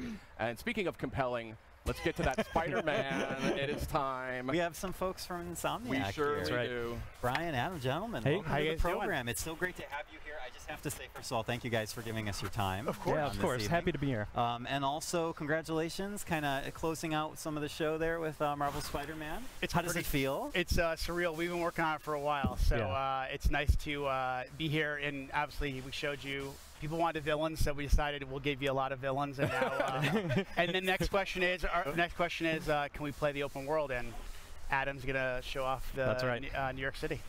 I mean, I don't know, Sid. What do you think? Let's dive in. Yeah, what are we talking about here? Get in there. We're going to boot up the demo here, and this is essentially one of the first playable demos that you guys are going to be showing off. Yeah, of, that's right. Pretty much. So, I mean, if you think I about, hope it'd be closer to done. The game is, we're launching in like a lot of 2.5 months. Last year's E3 was like, well, was that like just a linear level? No, like that was our Manhattan. That's our New York City, and it happened to be on like a main story mission. But in between, like something like you saw on the raft, or we showed that back to What's going on? You can just swing around. Are they trying to copy Ubisoft earlier? I guess. Let's go to that footage because we have it running here on the main monitor. We'll go to it in just a second. This is the beauty of the live environment. Yeah, this. Oh God. Oh, this is great. I got my own little TV. This is perfect. Yeah, I got it all. Adam's doing a fantastic job so far. It's been really good. So first of all, you're actually playing this right now. Yeah, that's right. And I do want to emphasize how beautiful this game is. Oh, thank you. Well, yeah, Brian, tell me a little bit about what you guys want to show us this evening. So I mean, the big thing is, again, I think that part of the Spider-Man fantasy is to swing around New York City and, to have, not only just a great story, but have a bunch of different activities in that world. And we wanted to, give people who attend E3 an opportunity to experience that. I'll give it credit because, I mean, look, I'm a skeptic of this game, but a more open world Spider-Man game especially that Spider-Man experience Almost all of them have been open world. In New York City and seeing that. So all except for one. You know, Adam this is one one of, looks like he's one of our combat pro players. He's a combat designer, and again, he's just showing off some really awesome stuff that. As you get better with the game, obviously, you know, we wanted to have a pick up a play feel, but at the same time, have a level of mastery. This dude and to playing really, the game really sucks show at off combat. the improvisation that we've really been talking about a lot since we announced the game. I'm digging this, like sticking dudes to walls and to the floor and stuff. That looks really, yeah, satisfying. I mean, I think the thing that's been really fun in these last, you know, I would say last 6 months since we got back from the holiday break was every week I feel like I'll take the game home or I'll be playing one night and then I'll come in and say, wow, guys, I didn't know you could do that. So I think there's a lot of that, there's that sandbox nature to it as well. So, I mean, obviously you can, you know, we're going to teach you mechanics, but we want you to experiment with, you know, his acrobatics, his webs, his gadgets, his suit powers. So combining all that stuff really allows for a lot of different gameplay and a lot of, you know, Spider-Man's a very expressive character and we want players to be able to express that whether it's in traversal or in combat. You know what they should do? What Marvel should do. Animations are just you know, you have the Marvel mind. Cinematic Universe. What if they started their own storylines within the video game universe? I mean, did you guys that would be really cool. I could definitely see them doing that. Like hone in on those when you were developing. I mean, I think animation's definitely been one of the and they'd sell like of our company. You know, so from, easily you know, from Spyro to Ratchet to Sunset Overdrive. But I'll definitely have to agree with you on this. Like so far out of this show, I haven't been more excited except for the Microsoft show. Like this one is kind of cool. We've gotten see some really cool stuff, but I'm not nearly as excited about the stuff that's in here because we don't have release dates. We don't know when we're going to be able to play any of this stuff. And there wasn't a lot of gameplay. No, not a whole lot. There was a lot of trailers. You know, what do people want, desire from a Spider-Man experience? So, you know, it was really great as I remember. Like, I'll be excited to play more of this or see more of it or get more hyped about it, but we're not getting a whole lot to be, you know, necessarily hyped about. And they said, when is this supposed to come out? So this is September 27th. We've been really layering on this last year. Sometime in September. Have that. It feels like an Insomniac game as much as it does a Spider-Man game. And I love this traversal. I mean, just the fluidity of just moving over great distances very quickly. It looks like a lot of fun just moving around, and that's when you know you've got. Sorry, September 7th. Okay, so so you know how I kind of said like experimenting, but like. Yeah, PS4 exclusive. Game development, we're in meetings a lot, and then sometimes you just need to like take a break. And what I used to find myself doing was just swinging around New York City. It was almost like therapeutic. It's just kind of like Spider-Man is like the only one that I think this one and one other one was the only ones that were coming out this year at all. Or even taking a car. Just it feels so more natural now just to swing around like Spider-Man. So it's definitely one of those things that has that again, just like combat, that pick and play feel, but we want players to have a level of mastery as they play and get what better. was that? Hold on a second. Okay. Very interesting what you're saying there. So like I said, so Adam showed off, I think he showed off the tripwire, or it's basically a gadget that you can either attach to a piece of geometry and the enemies walk by, they'll get like grabbed and sucked back, but you can also attach it to an enemy, and if an enemy walks by, they kind of slam into each other. That is amazing. This is so cool. What's this focus meter about? Yeah, so the focus meter is basically, there's kind of a risk reward. As you build focus, you can use it to heal. Sid's having a religious experience. It just looks incredible. Okay, thank you. The team works really, really hard on it. Really, really hard. Clearly. And the idea is the focus is kind of a way to, it's a risk reward. Like I said, you can either heal yourself or you can kind of, if you build the bar a certain way, you can actually pull off a finishing move. So, you know, as you play the game, you can kind of say, well, do I want to maybe heal myself real quick, or do I want to wait for that really extravagant move to kind of take the guy out instantly? Got it. Brian, a question for you is, obviously Spidey has, with his experience being under the mask for so many years now, yep, in 8 years. Story, 8 years. Thank you. You got to be precise. I got it. One of the first questions I get is like, is it an origin story? I'm like, no. That was like after we decided that the webs were definitely attached to the building. I mean, I'll say this: I'm glad it's not an origin. Because my God, we've seen the origin story of Spider-Man. It's kind of like Batman at this point, man. It's like, oh my God, my parents died. And in Spider-Man's case, oh my God, Uncle Ben died. You know, I really that comes down to our combat team, our traversal team. So kudos on that. I'm tired of these origin stories being rehashed handing so that many stuff out times over the course of the game. You know, finding those right spots where you kind of that concussion thing is it's cool that the animation does that, but it's almost too distracting. But then we layer on things like gadgets and then the suits and the suit powers. And it's kind of giving over time. If we just, you know, I'm excited. I have it pre-ordered. I'm gonna play it more than likely still. But there's a lot it's to learn quickly. We're seeing most of the stuff that we've pretty much seen. Just, normal course development, we kind of find those spots and in they the game split where to it makes most sense somewhere to else. use those mechanics. And then as the game goes on, we want you to master those because the game's only going to get harder. Yeah, absolutely. Sid, what do you think? I got to say, this game is beautiful, looking right? absolutely gorgeous. This is, this is just, it was looking spectacular to begin with, but this is on a totally different level.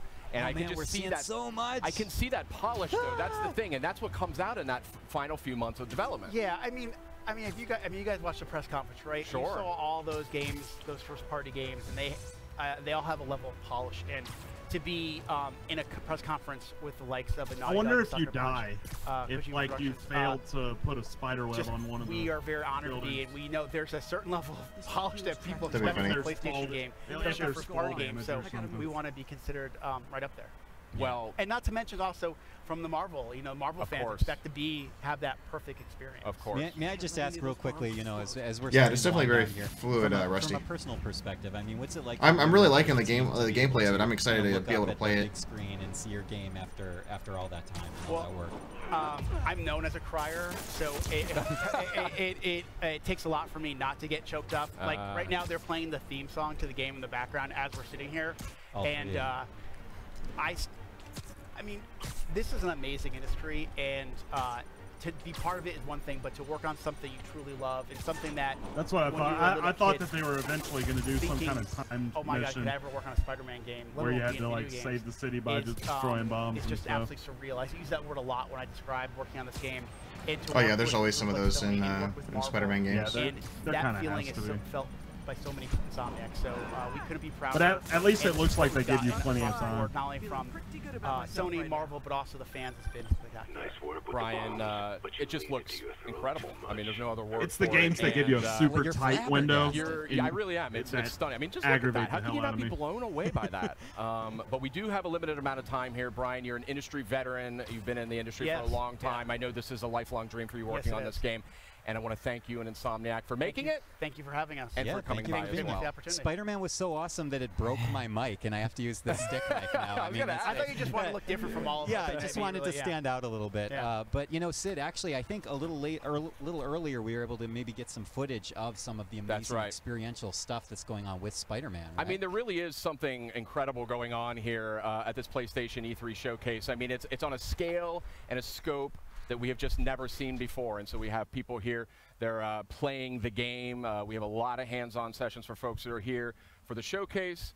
And the game looks great, but I just love the way this whole, I know her. Oh, there's familiar faces popping up on the stream. But it's a great event here. And I wish we could get everybody in here to try this out and to just see what has been sort of constructed. With Spider-Man and with actually another game we're about to talk about. It does look like it's 60 FPS at least, though. Why don't you? Yeah, Ghost of Tsushima. Yeah. We have some. We sneakily snuck on a few amazing people onto our program as a helicopter goes by to mark this amazing moment. Nate Fox and Jason Connell to my left and Nate Fox. Gentlemen, welcome. I get the sense since we didn't really see a lot of gameplay for Resident Evil 2 that maybe it's not a polished, finished product yet. What we were just talking about with the team from Insomniac. What's it like for you as individuals and as developers to be able to kind of be a part of all of this? It's amazing. You try so hard to make a video game that you can get lost in, and then to come to E3 where they actually build your game. It's kind of a dream come true that way. Yeah. How about you? Oh man, it's amazing. People are excited. You see all the other projects, and everybody's just stoked about all the different games that are up there. And we put a lot of heart and soul into it. So it's just that moment where it shows it is just great. So I think we should show it because we have some of the footage. I think we do have a little bit of footage hanging around here. So let's check it out. If we can absolutely. Just hanging around. It's just doing its thing. Yeah. But this game, first of all, just gorgeous. The art direction is really coming through in an incredible way, but also the technical sophistication as well. We're going to see here in a minute. Here we go. Get into some combat. Yeah, we have some highlights from the showcase just showing off for the first time. Look at this. Look at this look. This is gorgeous. Look at this look. I don't know what else to say about it. I'm flabbergasted. And maybe, I don't know, Nate or Jason, who wants to take this, but it seems like in these moments of gameplay, there's small vignettes of like a classic samurai film in which you really focus in the player experience, the visuals, the music, all the cues seem to align in harmony. I mean, that must all be very intentional, I can only assume. It is an orchestra. You know, like you got to take all these elements, and for even that opening attack, that EI attack, it's about building space before it, having the leads go by, the drum up of music beforehand. And that's what makes it, really powerful. How do you coordinate all those systems? Like, I don't know. This game looks kind of cool, but I need to see more out of it. Very awesome people working on it. Agreed. Yeah, I want to see more out of it. Right now, it's on my. I might buy it when it's on sale later on. Yeah. I mean, there's that quiet before the storm. It's pretty key to the genre. So oh, well, 7 months is a lot of time for and I know that game devs, authenticity is something that's tremendously important. So this is coming out in 7 months. Studio it is. In this no. He was share talking about a little bit Resident Evil some 2. of the steps, steps that your team creating that. So I feel like we're in a super unique position. They may not have Sony, remotely a we have polished product Studio, right now. We have somebody that would be a producer on our project from J Studio. We hired some cultural guides. Like I feel like we're in this like especially for a remake to help us create this thing. Oh, the Joji screen, that one's a popular one. Because essentially they'll have the story. They just have to do sorry to interrupt. No, that's interrupt worthy right there. Okay, so can we talk a little bit maybe about how you're approaching the sword play? I think that's a really interesting concept here. Like, you don't have to get too far into it. I know the game's still deep in development, but tell us a little bit about that. Well, we're going for lethal precision, where there's not a lot of wasted energy. It's very trained experts, and so every strike, could end a life. So you want to make sure that each one counts. Yeah. I mean, well, right trailers now, again. Trailers are not gameplay. I mean, circle each other and talk to each other. There's trailers for movies that won't come out for years. Studying Kendo, we've brought in experts to kind of show us how to do it. You can create a trailer without actually having a product. It looks like maybe your team spent 400 years making this one scene. This looks like all gameplay over here, but like our audience to remember is that every leaf, every flicker of flame has to be hand placed by someone at some point in time, unless you had a giant machine AI do it all by itself. Maybe, I don't know. This is giant machine AI. You can tell it's a pattern. Creating those beautiful moments, the lethal combat, that was the goal. Like having the and having the visceral combat, that was our goal. Yeah, I mean, it's so great to have you guys here. We do have a few more things to get to, right, Sid? We do. Thank you so much for joining us, guys. Thank you guys. Thank you for being a part of tonight. Oh, yeah. But yeah, I'd say I'm intrigued by that game. Mighty impressive. Yeah, I'm intrigued. I want to see more when it gets closer. Yeah, so there's a whole experience here built out for folks who are here at the PlayStation E3 showcase, and we're gonna get a little footage out here. Oh, here we go. There we go. Look at this. So this was. This was that period of time. I know some of these people. This is the period of time when earlier on, when we had that intermission, we had to make a little bit of time for folks to walk from one part of the experience to the next. So you're seeing shots of that right now. Very just special, intimate, and beautiful experience gorgeous. for folks to walk through there. This conference is just so poorly paced, though. 10 million people to come in here and just kind of get this all up close and personal. 10 million people might be a little more than than this venue can handle. That's right. The fire marshal may have an issue or two with that, but it really is something else, and hopefully these clips here give you a little bit of a taste of what was in store here tonight at the PlayStation E3 Showcase. And Sid, we sneakily got a few more folks in here to join us for the program. Again, I know, and specifically to talk about those little interstitials that we were seeing during our showcase. And it's my great pleasure to introduce the Media Molecule. Hi. Matching outfits. Matching. We're matchy-matchy. It's cool. I guess they're not going to show any. Thank you for having us. Yeah, it's crazy. It is our great pleasure. I want to point out, and correct me if I'm wrong, the little interstitials we were seeing were all created inside Dreams. That's right. So we had no idea what they were going to be shown with the games. So Resident Evil, and then we get to do a little trumpet. Yeah. A little celeries, and then it's Death Stranding. No greater wine pairing than the Resident Evil and the fart trumpet. Yeah, we go. Truly. I mean, and we had the final word, right? The orange drummer. Yeah. We need to give these guys names. If any of your viewers want to name our fruit, That would be That'd awesome. be great. But yeah, it was really fun because like the thing about Dreams is it's really fast to create these little sort of stories and games. And so when we got the opportunity to do something fun for the press conference, it just felt like such a good, you know, like to do something musical and sort of something that kind of showed off the playful We're teasing nature. something with that, actually. We are teasing something. We are. There's a tease in there's the method in the madness. There is a nice palate cleanser in between each of those, and it kind of kept everybody on their toes. But I actually want to zero in a little bit more on the create mode that you guys are working on, and this is something that is, well, quite frankly, it's absolutely astonishing. Okay, so I mean, innovative here. I mean, we're showing this at E3. It's so exciting for us. We're demoing it on the show floor. We've got press hands-on. So I think. Dreams, you can create anything. Literally, people ask me, like, can we make I hope this isn't their new game reveal thing here. Yes, and in fact, tonight we're going to be doing this is a theme. Live music show. Oh, okay. Made in Dreams. And awesome. Show. Yeah. Okay. Oh, it looks like a theme anyway. It's all the buttons for... We're going to play tonight, and hopefully we'll find a way to get it out onto the internet. We're debuting our new band, The Molecules. Yeah. Wait, really? Yeah, and they are literally perfect. They will be using the create tools that you're watching right now to perform a 15-minute live gig. I don't think anyone knows about this. Even the people out there in the garden haven't realized yet. So I'm just gonna go ahead and say, if this wasn't like if we weren't live streaming this right now, I probably would have turned the show off already. Folks at home are seeing right now. The seamless There's nature absolutely of nothing that is interesting to me right now. You know, functionality of Dreams it cannot be overstated. Yeah, I mean it's super easy. Even oh, if you don't so this think is a you're game where you creator, can kind of create thought a about game dream of designing. some kind. If you've played games, you can do this. If you can play a platform game, if you can play our story, then you can do this. You can create your own. You can upload, and then you can share. Incredible levels. Oh, of like you can upload like you can make platforming a platforming level or something like that. A whole level in so like it's basically minutes, Mario Maker, just not good. Awesome. You can do the gameplay. You can animate. You can record voiceovers. The whole thing on a PlayStation. And just to clarify, sorry to interrupt, is this two people both playing at once? Yeah, it's co-op, so we're showing the co-op gameplay. Multiple controllers, you can jam together, and it's quite funny because one of you can be testing and then another one can be getting the jump height right or whatever it is. It's amazing. Yeah, it's cool. I just love Dreams, and I literally haven't even touched it yet. Yeah, well, come over. Yeah, thank you so much.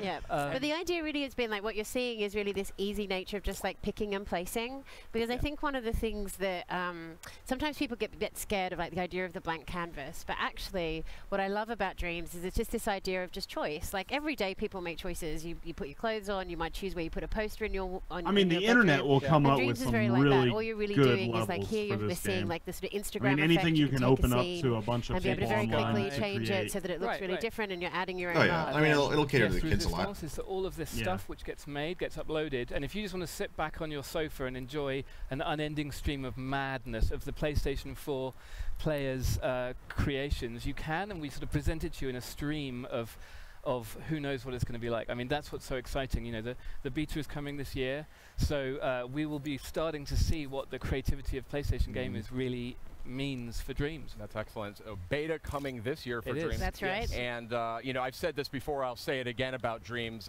In my maybe 20 years of being in the industry, I've never seen anything so thank you. Just innovative and progressive and just potentially just game changing. So thank you. Hats off to you. I mean, this must have been an absolute labor of love. It really is. Yeah, it's the molecules gone mad. It is. Yeah, and big cheers to the team. We've gone mad. Big cheers to the team back home, because you know people have really put their hearts and souls into Dreams to really get it to the point where you are moving between these different disciplines. And right now we have a studio that jams together in a way they've never jammed together before. We have like musicians actually just jamming with animators to actually make animation. And I think that's one of the things we're really starting to see is these different workflows. And that just, you know, that's been one of the things we've really wanted to get that right. So can't wait to see like people create all different types of genres of games and really almost like just come up with completely new ways of playing. I think we're showing some of that E3. Liam made a text adventure and we're like, what? You can do a text? I didn't even know you could do that. Wow. I mean, that's like that's amazing. I know, I mean, we saw what the community did with Little Big Planet. Right. And now imagine if you just like by a Googleplex multiply the functionality. Exactly. Like so raise it to the millionth power. Specifically that. It's unbelievable, and I want to thank both of you for coming by. And congratulations. Well, thank you very much for having us. Showcase. Thank you so much. And I can't wait to see more of this. Stay tuned for more on the gig later on. All right. Thank you guys. We'll hear more. And Sid, I think we had a couple of VR games. We did. You know, taking a look at those earlier this We did. evening. We had Trover Saves the Universe, which was announced during the showcase, and we had some great stuff. Tetris Effect earlier during the week as part of Countdown to E3, and a lot of other great stuff too. So let's take a look at the latest from PlayStation VR. Okay, so this is some of the other stuff, I guess? Maybe, yeah. They just gotta make VR more affordable, man. I mean, the average person is not spending even $300–400 for VR.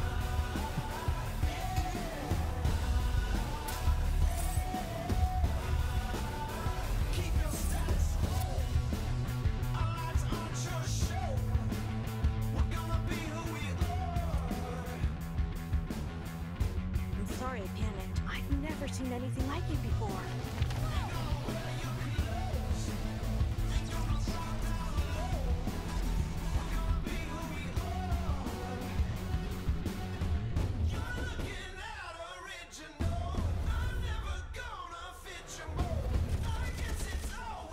Are they rehashing on some of their existing titles? Yep.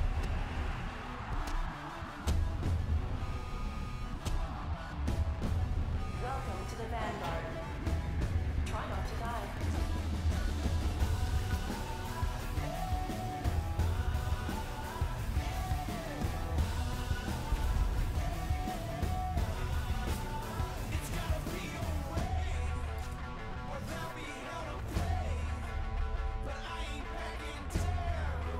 Why would that be a VR title? I don't know.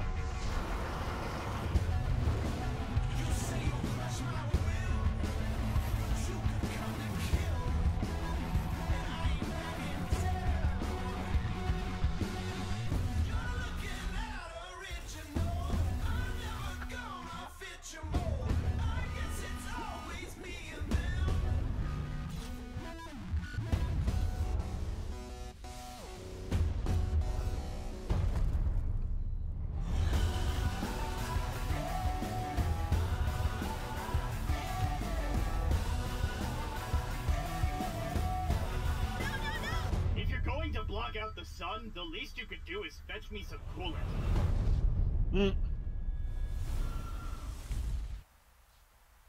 Now it's just a taste of what is coming to PlayStation VR. So some of that stuff is, well, some of those are out already. What the fuck? Rise to Power, Oh yeah, like half the game titles that using they 2 moves showed. on VR. One of the I mean, the only version of VR that's out and available, or that's like pretty readily available, is you know, the PlayStation VR, but still.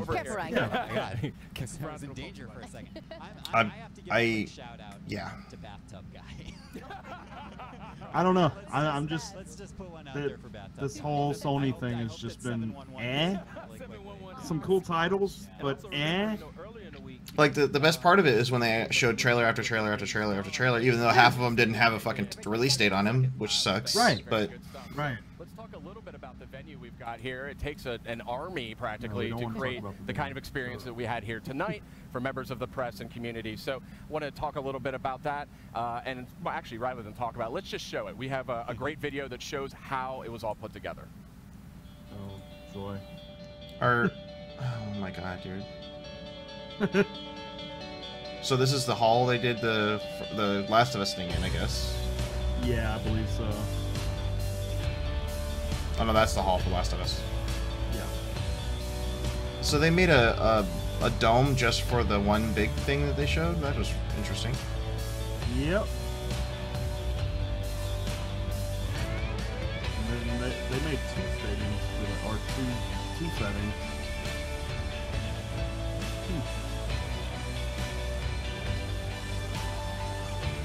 I don't know.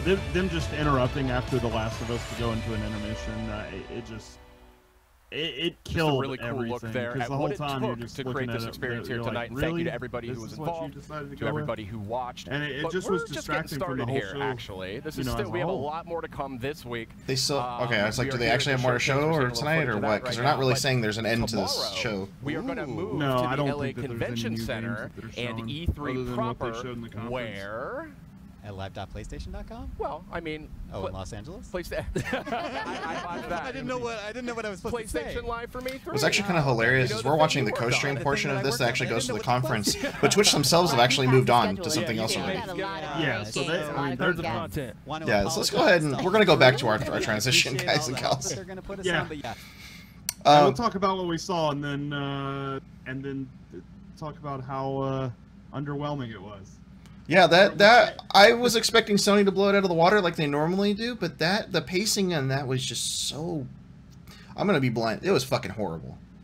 Like it was just as bad, if not worse, than the EA conference in terms of the pacing on the show itself. Now the games released are a whole different story, which a lot of them I was really excited to see, and I was super happy about seeing some of that stuff. But I think this is the first time in a while where Microsoft has almost explicitly curb stomped Sony in terms of performance at the show.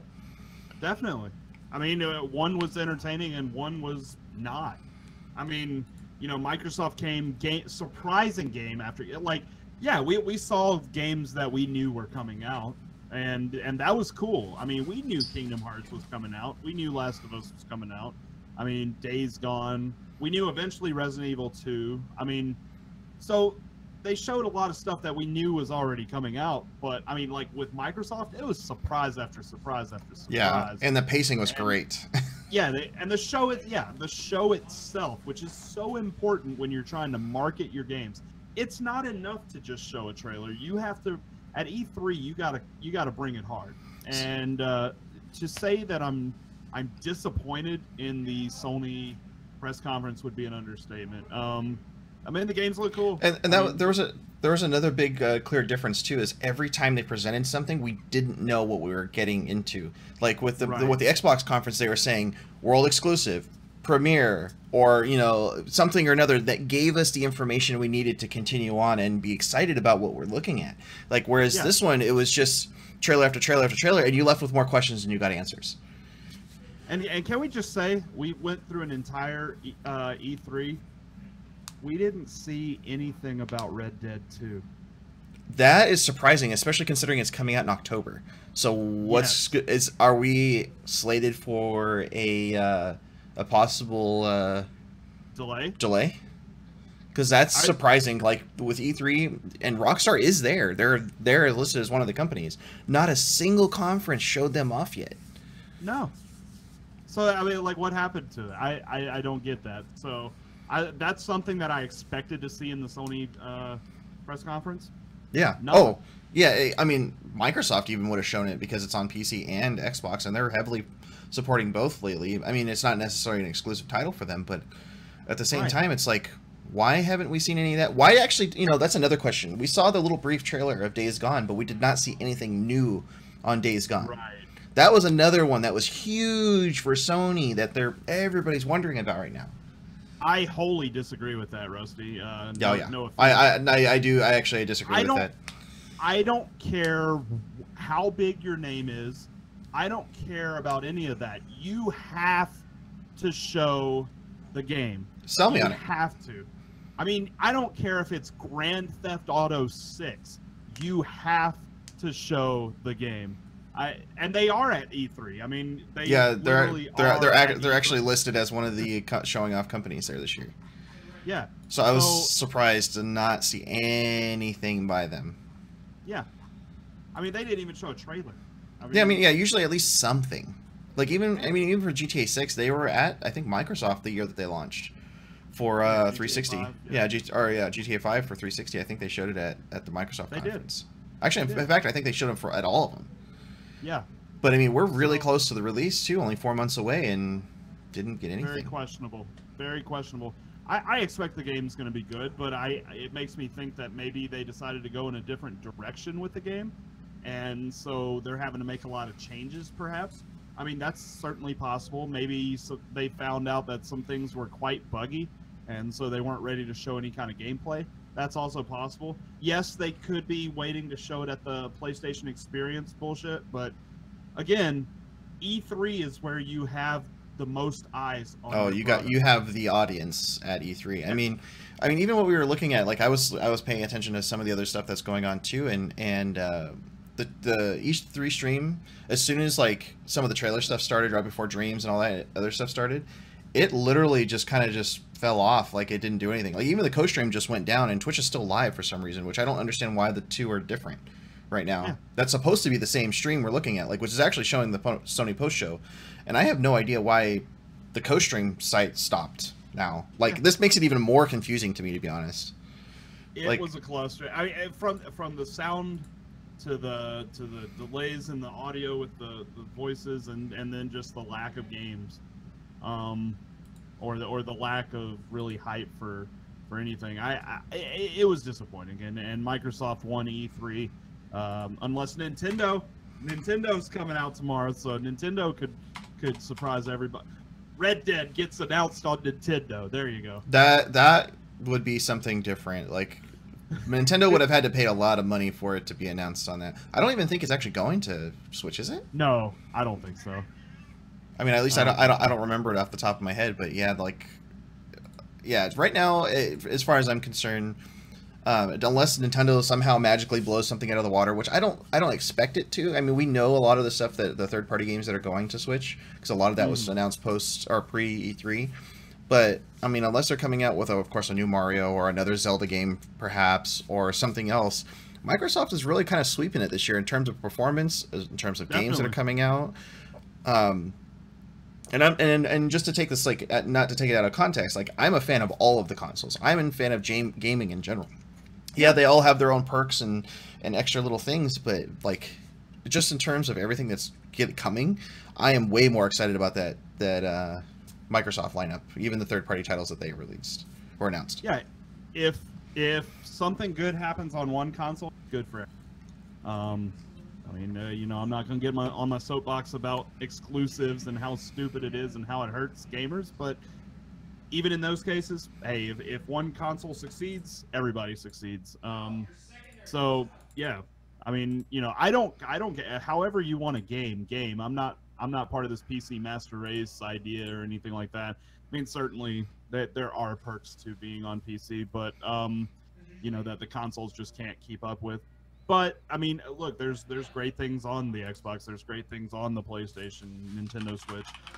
I get that. So I mean, well, I just want gaming to just explode. I don't know. Sony just didn't bring it. And that was something we were like actually getting kind of excited about, because usually Sony, I mean, even last year, like Sony had a lot of stream issues, a lot more than they did this year. They've toned it down a bit. They still had stream issues in the end, but the titles and everything that were announced were just so much more exciting last year. Definitely. So I don't know. So let's get to some of the post-show stuff for what we saw in other conferences as well as Sony today. I mean, Sony obviously was our big topic, but I mean, The Last of Us 2 was really cool.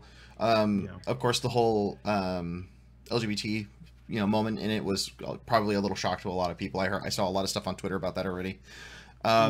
Days Gone had a really tiny short trailer. I was not, you know, that's another one that worries me, because they were just announcing or had a thing about it last month that was saying they're not sure. It's got all the base core stuff, but there's not anything new.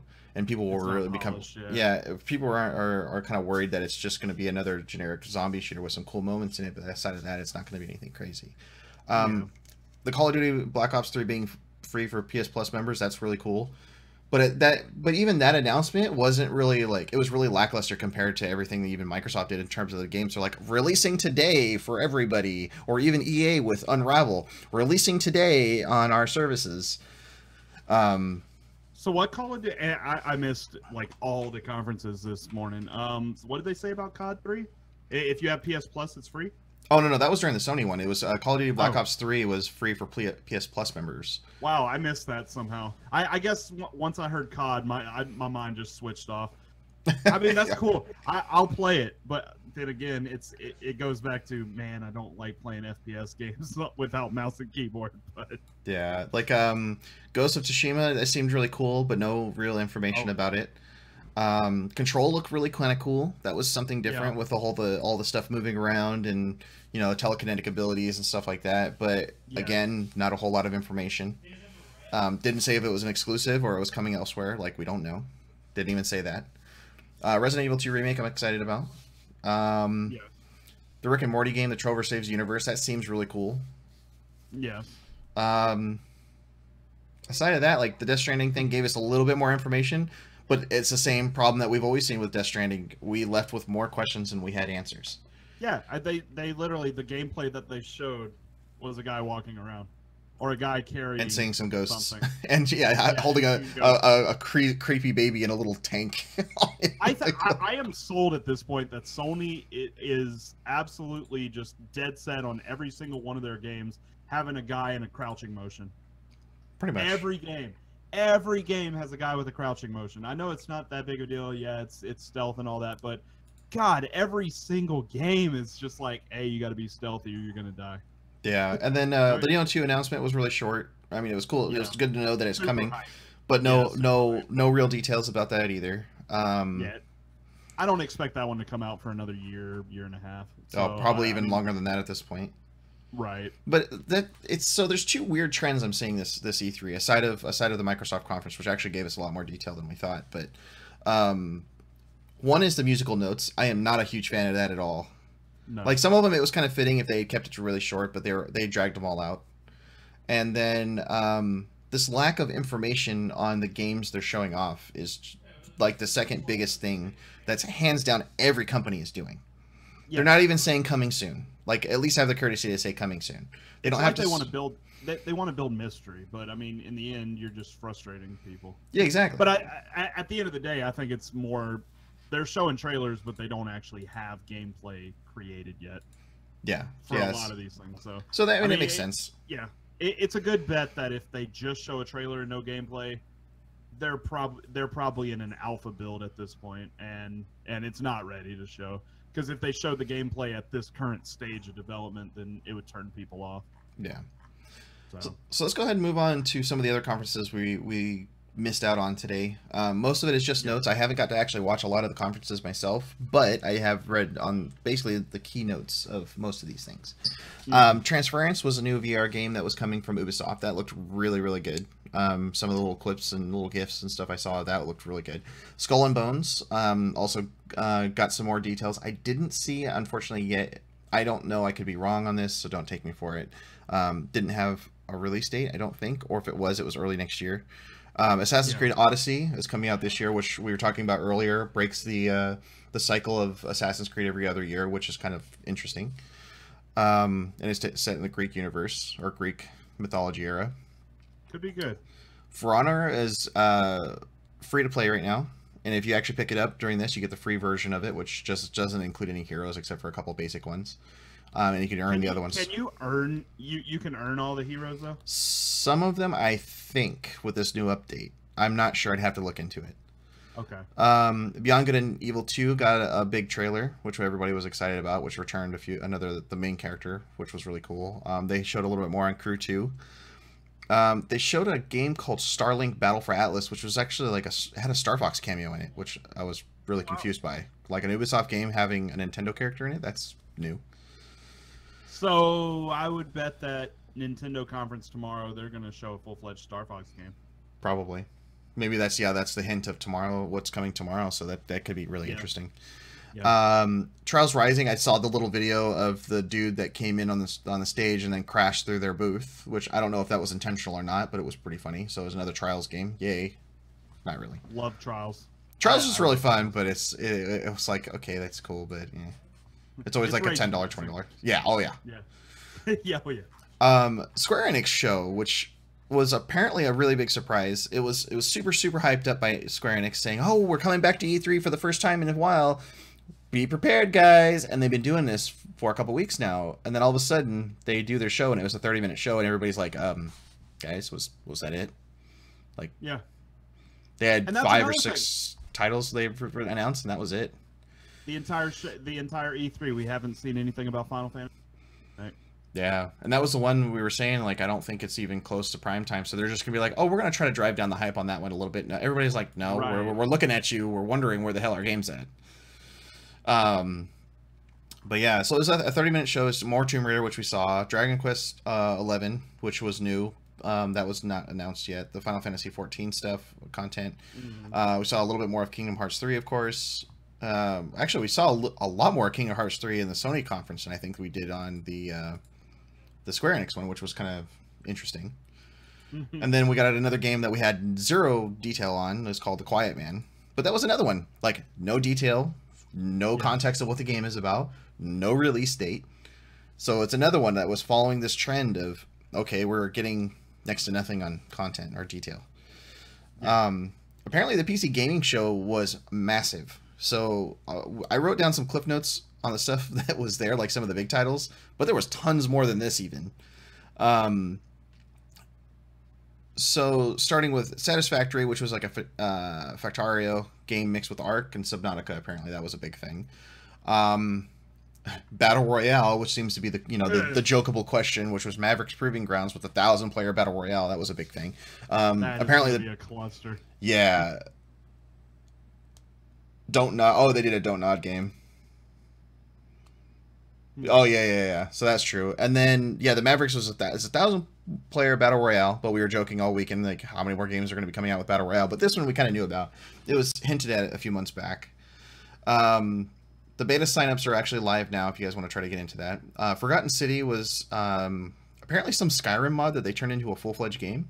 Yeah, Forgotten City was a really... I barely scratched the surface of Skyrim, and some of that was because I played Forgotten City. Very, very good mod. Absolutely, easily the best mod that I've played so far on Skyrim. Oh, nice. So I've played a lot of Skyrim mods, but I just never seem to get into the main game.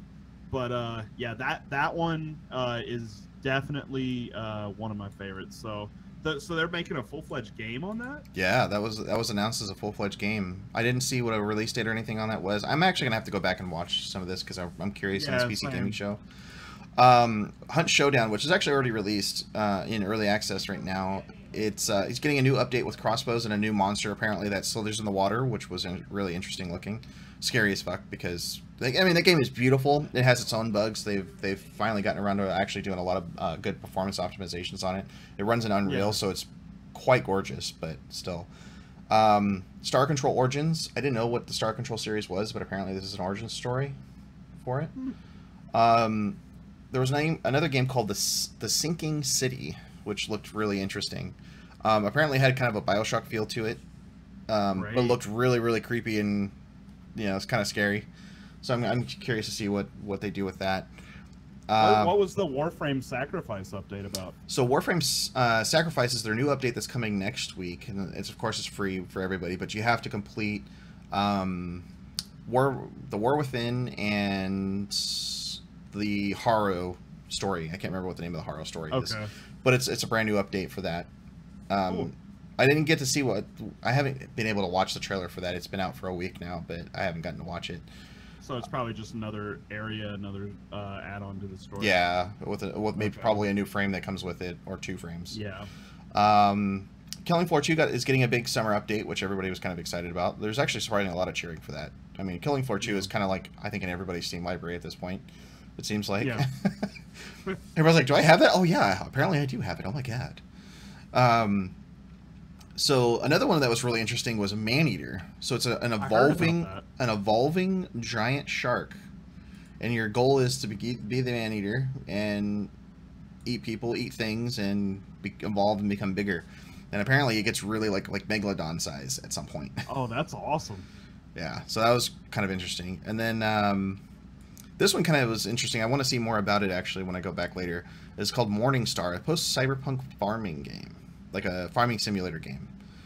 And I'm just like, post-cyberpunk? Is there such a thing as post-cyberpunk? I didn't know there was. I didn't know either. That's something different. Another one called Bravery Network Online. It was apparently some kind of... It's not a Pokemon game in particular, but it was referred to as a Pokemon-style RPG with a cartoony kind of feel to it. It sounds like an MMO. Yeah. Sounds... Just by the name. But... Yeah. And then there was Stormland, which looked really cool from Insomniac. Yeah. That was an interesting one. I'm not sure why it wasn't here at the PlayStation conference, unless it wasn't PSVR, but it's an open world VR game. Insomniac is almost, for a long time, has actually worked with Sony exclusively for quite a bit, so it's kind of interesting that they're not doing much. Right. And I laughed at this one a little bit. So Star Citizen showed off its Alpha 3.2 trailer. Mind you, I kept this kind of as a note for myself. It was an alpha trailer. This game was supposed to release almost 5 years ago. Oh, wow. So, alpha trailer. Salvage. That thing's never gonna fully release. With his $27,000 goddamn DLC pack. Yeah. Oh my god. There was this Saber, a game called Saber. They had a cool trailer for that. I didn't see what the release date on that was. Genesis Alpha 1 was like a sci-fi space shooter that comes out in September, which also is pretty cool. They showed a lot of the Telltale Walking Dead finale, so that was really cool to see. Apparently, they've got some really cool moments in that. That's going to be really interesting. I've got some catch up to do with that one. I love The Walking Dead, but I've never played the Telltale Walking Dead series. So this one I'm actually really tempted to get myself is the Rapture Rejects, a top-down 2D battle royale from the Cyanide and Happiness people. Ooh, a 2D. All right, 2D battle royale. I'm not going to hate on. That sounds cool. It was a 2D top-down. Like, you could totally see where everybody's at. There's no, peeking around corners or some stupid stuff. Like, and it was Cyanide and Happiness, which is hilarious by its own. Like, the characters in that are just fucking fantastic. I like it. I like the sound of it. Anno 1800 was also announced there, along with more details on Hitman 2, which also was really weird that Square Enix didn't really show that. Sony. Oh yeah, it wasn't in Sony, yeah, it wasn't in Sony. And then Gundam Breaker also was another one, which also usually has exclusive content for PlayStation. Also wasn't at Sony, which doesn't make any sense. So, yeah. Sony, what are you doing? Yeah, I don't know what, like, Sony didn't have a lot of, like, third-party titles that were coming in. They were really trying to just show their stuff, but even then it was just stretched so thin that you just couldn't really do a whole lot with it. So. There was a severe lack of indie titles in the Sony conference. Yeah, I just saw a fantastic tweet. Somebody just pinned me in. It's called PlayStation E3 Conference in a Nutshell, and it's Adventures in Babysitting. Here, I'll put you guys the link into it. It's for a buddy of mine, Big Fry. I'll put it in the chat here. This that pretty much sums it up for me. Yep. I mean, that's dead on. Yeah.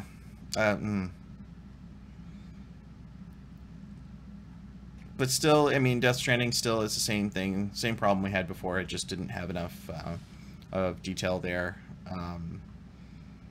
Yeah, I mean, this conference was really lackluster. I was way more excited before I got home to see this, and then now after seeing it, I'm just kind of, Yeah.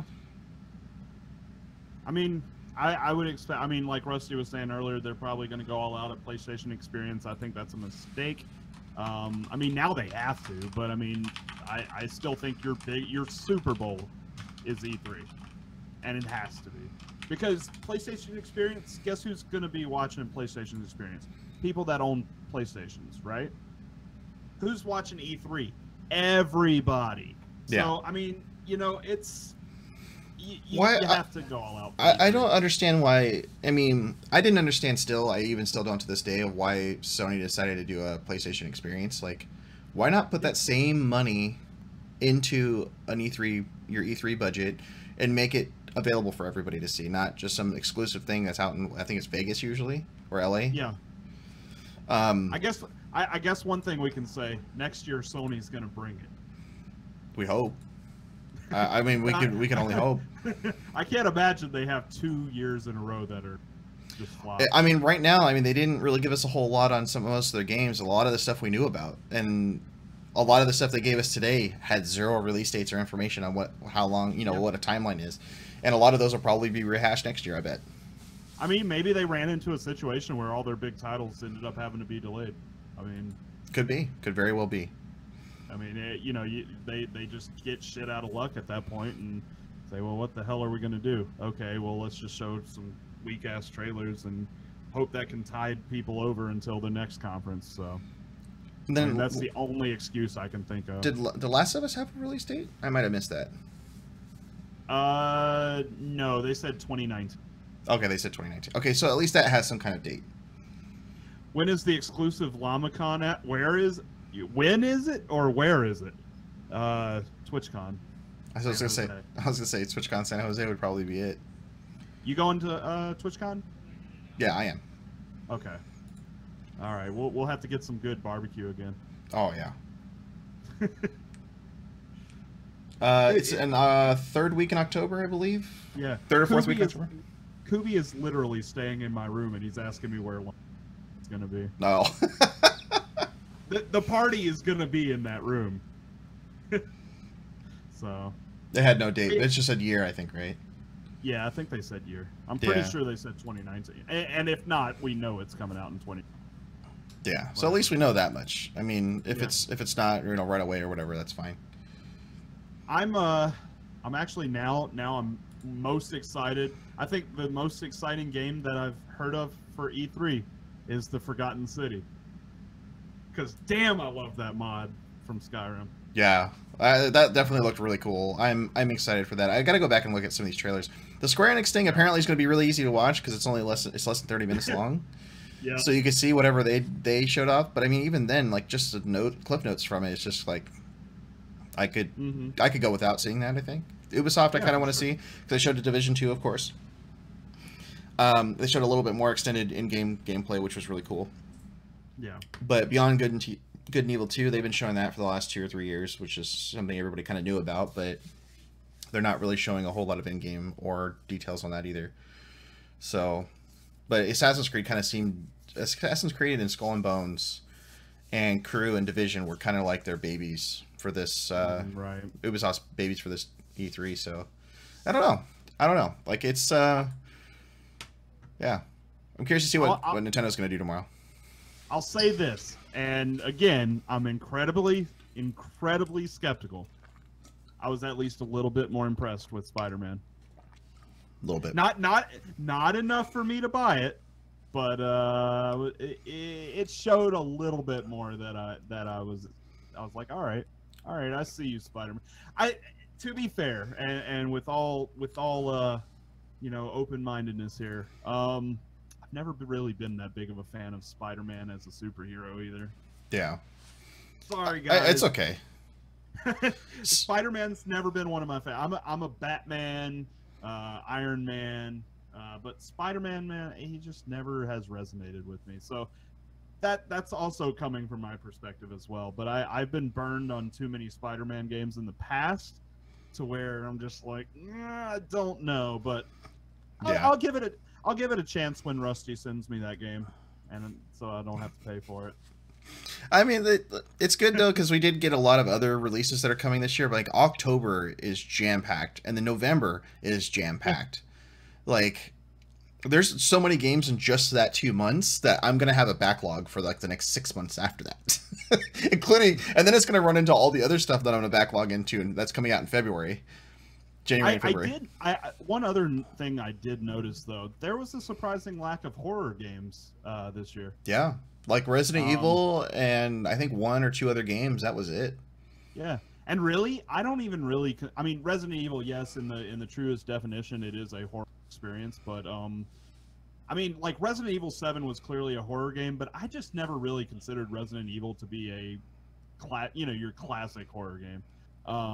You know, in the essence of the definition. I don't know. It's always felt a little bit different to me.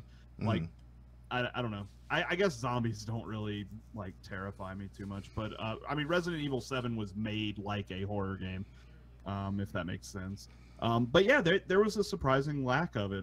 There were a couple here and there, but you know, we didn't really get any of those big titles or you know, big interesting moments in that genre, which is my favorite genre of game, right ahead of platformers. So yeah, there was actually a severe lack of platformers too. It's going to be an interesting year. I don't know. Yeah, it definitely looks a lot more interesting. But in retrospect, in all the stuff that we saw, too, there was a lot more exciting titles than Spider-Man even coming out. I was really excited about Spider-Man. Oh yeah. But all the stuff that's been announced like so far has gotten me way more excited for the end of this year. Like it's insane. Definitely. Like I almost feel like I could skip Spider-Man just because of Fallout 76 alone. Like that just alone. Yeah. Fallout 76 is getting a lot of hate because, again, like we were talking about the other day, like it's different and people fear change, but in the same light, you're damned if you do, damned if you don't. I mean, because if you change too much, people bitch. If you change too little, people bitch. I mean, what are you supposed to do, you know? Yeah. So I mean, to some degree, they're doing a fan service with Fallout 76. I mean, myself I've always said, even with Fallout 4, because they teased it possibly being co-op at one point in time. And I think, from what the rumors were before Fallout 76 was actually announced, is that they were working on a multiplayer port for Fallout at some point anyway. And then they're like, okay, well now we're going to give you Fallout 76, which is exclusively multiplayer. And I'm like, I've always wanted a Fallout or a Skyrim or one of the Bethesda worlds to be co-op, even if it's just with one other person. I've said this on our show before. At least with one other person, I would do a co-op with just that, and I would have fun with it. That would be fantastic. Yeah. Absolutely. And then you can mod it and do whatever you want with it and do, you know, kind of keep everything between the two. That would be easily achievable. Which they never really said, but I wonder if you'll be able to jump into servers with your friends, or it almost sounded like it was going to be random. Yeah. Well, they said you could play with your friends, but there was no mention of private servers, which was the big question. That's a huge question. Like, if they don't have at least some private servers, people aren't going to... There's going to be a lot of people by themselves are going to be like, I'm never going to build anything. We're just going to roam around and do stuff. Yeah. Just on the simple fact, like, oh, that... Or they're just going to skip over the game entirely because they're like, I want a single-player experience. I don't want to play with everybody else. Yeah, and I wonder, I mean, they didn't really say if it has a full-fledged single-player, like, story. Oh, they did. They did. They were like, you could play it single player or whatever, but it has a full campaign story. Oh, it does. Okay. Yeah, but it's spread out like Destiny is. It's a very Destiny-esque game. It seemed like it. So you play through the story at your pace, whatever you do, and you know, it affects just you. But you can still play with your friends that can help you through this part of the story or to help you through that. Yeah. So I'm definitely very curious to see how that all goes. Like, I'm excited also to try out the damn helmet. I bought the collector's edition, so pre-order the collector's. Really? Yeah. So I'll definitely have to try to fit that on my big ass head at some point during one of my streams. Oh, that thing, no chance would that thing ever fit my head. I'd get stuck up in it. Oh, I'm very questionable at this point now. I doubt it'll fit on my head, but I mean, even if then, I'll be able to at least show it here and be like, hey guys, look. Yeah, we got a helmet. Yeah, basically. The glow in the dark map I'm pretty excited about too, even though it's something minor. Yeah, it's pretty cool. So it's been years since I bought a collector edition game. I think at this point it would take another Dark Souls being released for me to buy one of those, but I don't know. Neo, I may get the collector's edition of Neo if they come out with one. Did they do one for the first one? I don't know. I jumped into the Neo game pretty late. I waited until it came out on PC, so I don't know. I don't know if it did originally come with one or not. But I definitely anything Souls-like, I'll probably do that. But otherwise, yeah, I usually wait. I normally don't buy games at full. So yeah, there was no Bloodborne 2. Yeah, there was no Bloodborne announcement or DLC or anything for that. I'm not. Yeah, I mean, I'm not altogether surprised about that. It's pretty clear that From wants to separate itself from being a Souls-like only company. And we definitely saw that this conference. They came out with that VR game, and they came out. I mean, even that Sekiro thing is not really a Souls-like. It just has some elements that look kind of Soulsy. So it's pretty clear that they're trying to. I mean, I'm sure there will be future Souls-like games, but it does seem like they're trying to at least say, hey, we can do different things than just make IPs based on this one thing. So I mean, kudos to them. I'll play anything that's From related except for the VR game because I'm not going to buy a VR headset yet. But yeah, I'm excited to see what else they come up with. That's one of those companies where I completely trust that every game that comes out is going to be polished and well made, and they've earned that trust. There's not a lot of companies that I would say that about, but they've definitely earned my trust. Yeah, I mean, even when they did Armored Core back in the day, I mean, I think they've killed that franchise finally. But although they did say that they would love to go back and redo that franchise again or reboot it. I would love a new generation of Armored Core. Armored Core was a game that I played. I mean, every game I probably put in close to 200 hours plus in each one, just because there was so much to do. Especially the last one that was on 360. Like, there was so much content on that game. It was ridiculous, and the fact it was like online territory wars based and everything else. So yeah. So I mean, interesting. I feel a little bit let down, but it's okay. We've had a great E3, a lot of cool games coming out. The future is bright over the next year and a half, and I'm sure over the next few months we're probably going to get some more releases as well. So, or at least some more trailers that come out of other games that we haven't even been announced yet. So, oh yeah, we'll see. We'll see. So yeah, I think that's about it for tonight. I mean, there really isn't a whole lot more we can do. Tomorrow is the Nintendo conference. We are not covering that, unfortunately. It's just we're gonna have a write up on it on INN or Imperium.news. So if you guys haven't checked that out, definitely do so. There's gonna be another write up for today's conferences also later on tonight. But yeah, I mean, so far the conference has been overall pretty good, but we've kind of missed the prime of it, I think. I mean, Nintendo might have something really cool, but it's going to be exclusive to Switch. I mean, I'm not a Switch owner yet personally, so I can't get too excited about it. I will be excited if there's something else cool. I mean, I'm sure they're going to show some Smash Brothers and some other stuff, but there you go. But yeah, I don't think there's going to be a whole lot there in terms of anything else, so that'll be really interesting. But yeah, that's pretty much it for tonight's show, guys and gals. Thank you all so much for joining us. I mean, I feel bad it was kind of a lackluster showing from Sony, but I mean, it is what it is, right? They can't be perfect every year. No, they can't. I mean, it's definitely, they showed some cool stuff. Most of it we knew about, some we didn't. I mean, that's all we could hope for at this moment. But hopefully they'll come out with some new details, maybe even at PlayStation Experience. Maybe a lot of it is really being held out for that, which is kind of disappointing. But I mean, we'll see what it is. I don't think do they have live streams of that? I'm pretty sure they do. I want to say I remember Twitch live streaming that. Oh, okay. Yeah, I guess we'll see. Yeah. I mean, we'll find out, I guess. But any last words for today, Llama? No, it's been fun the last few days streaming here with you guys on INN.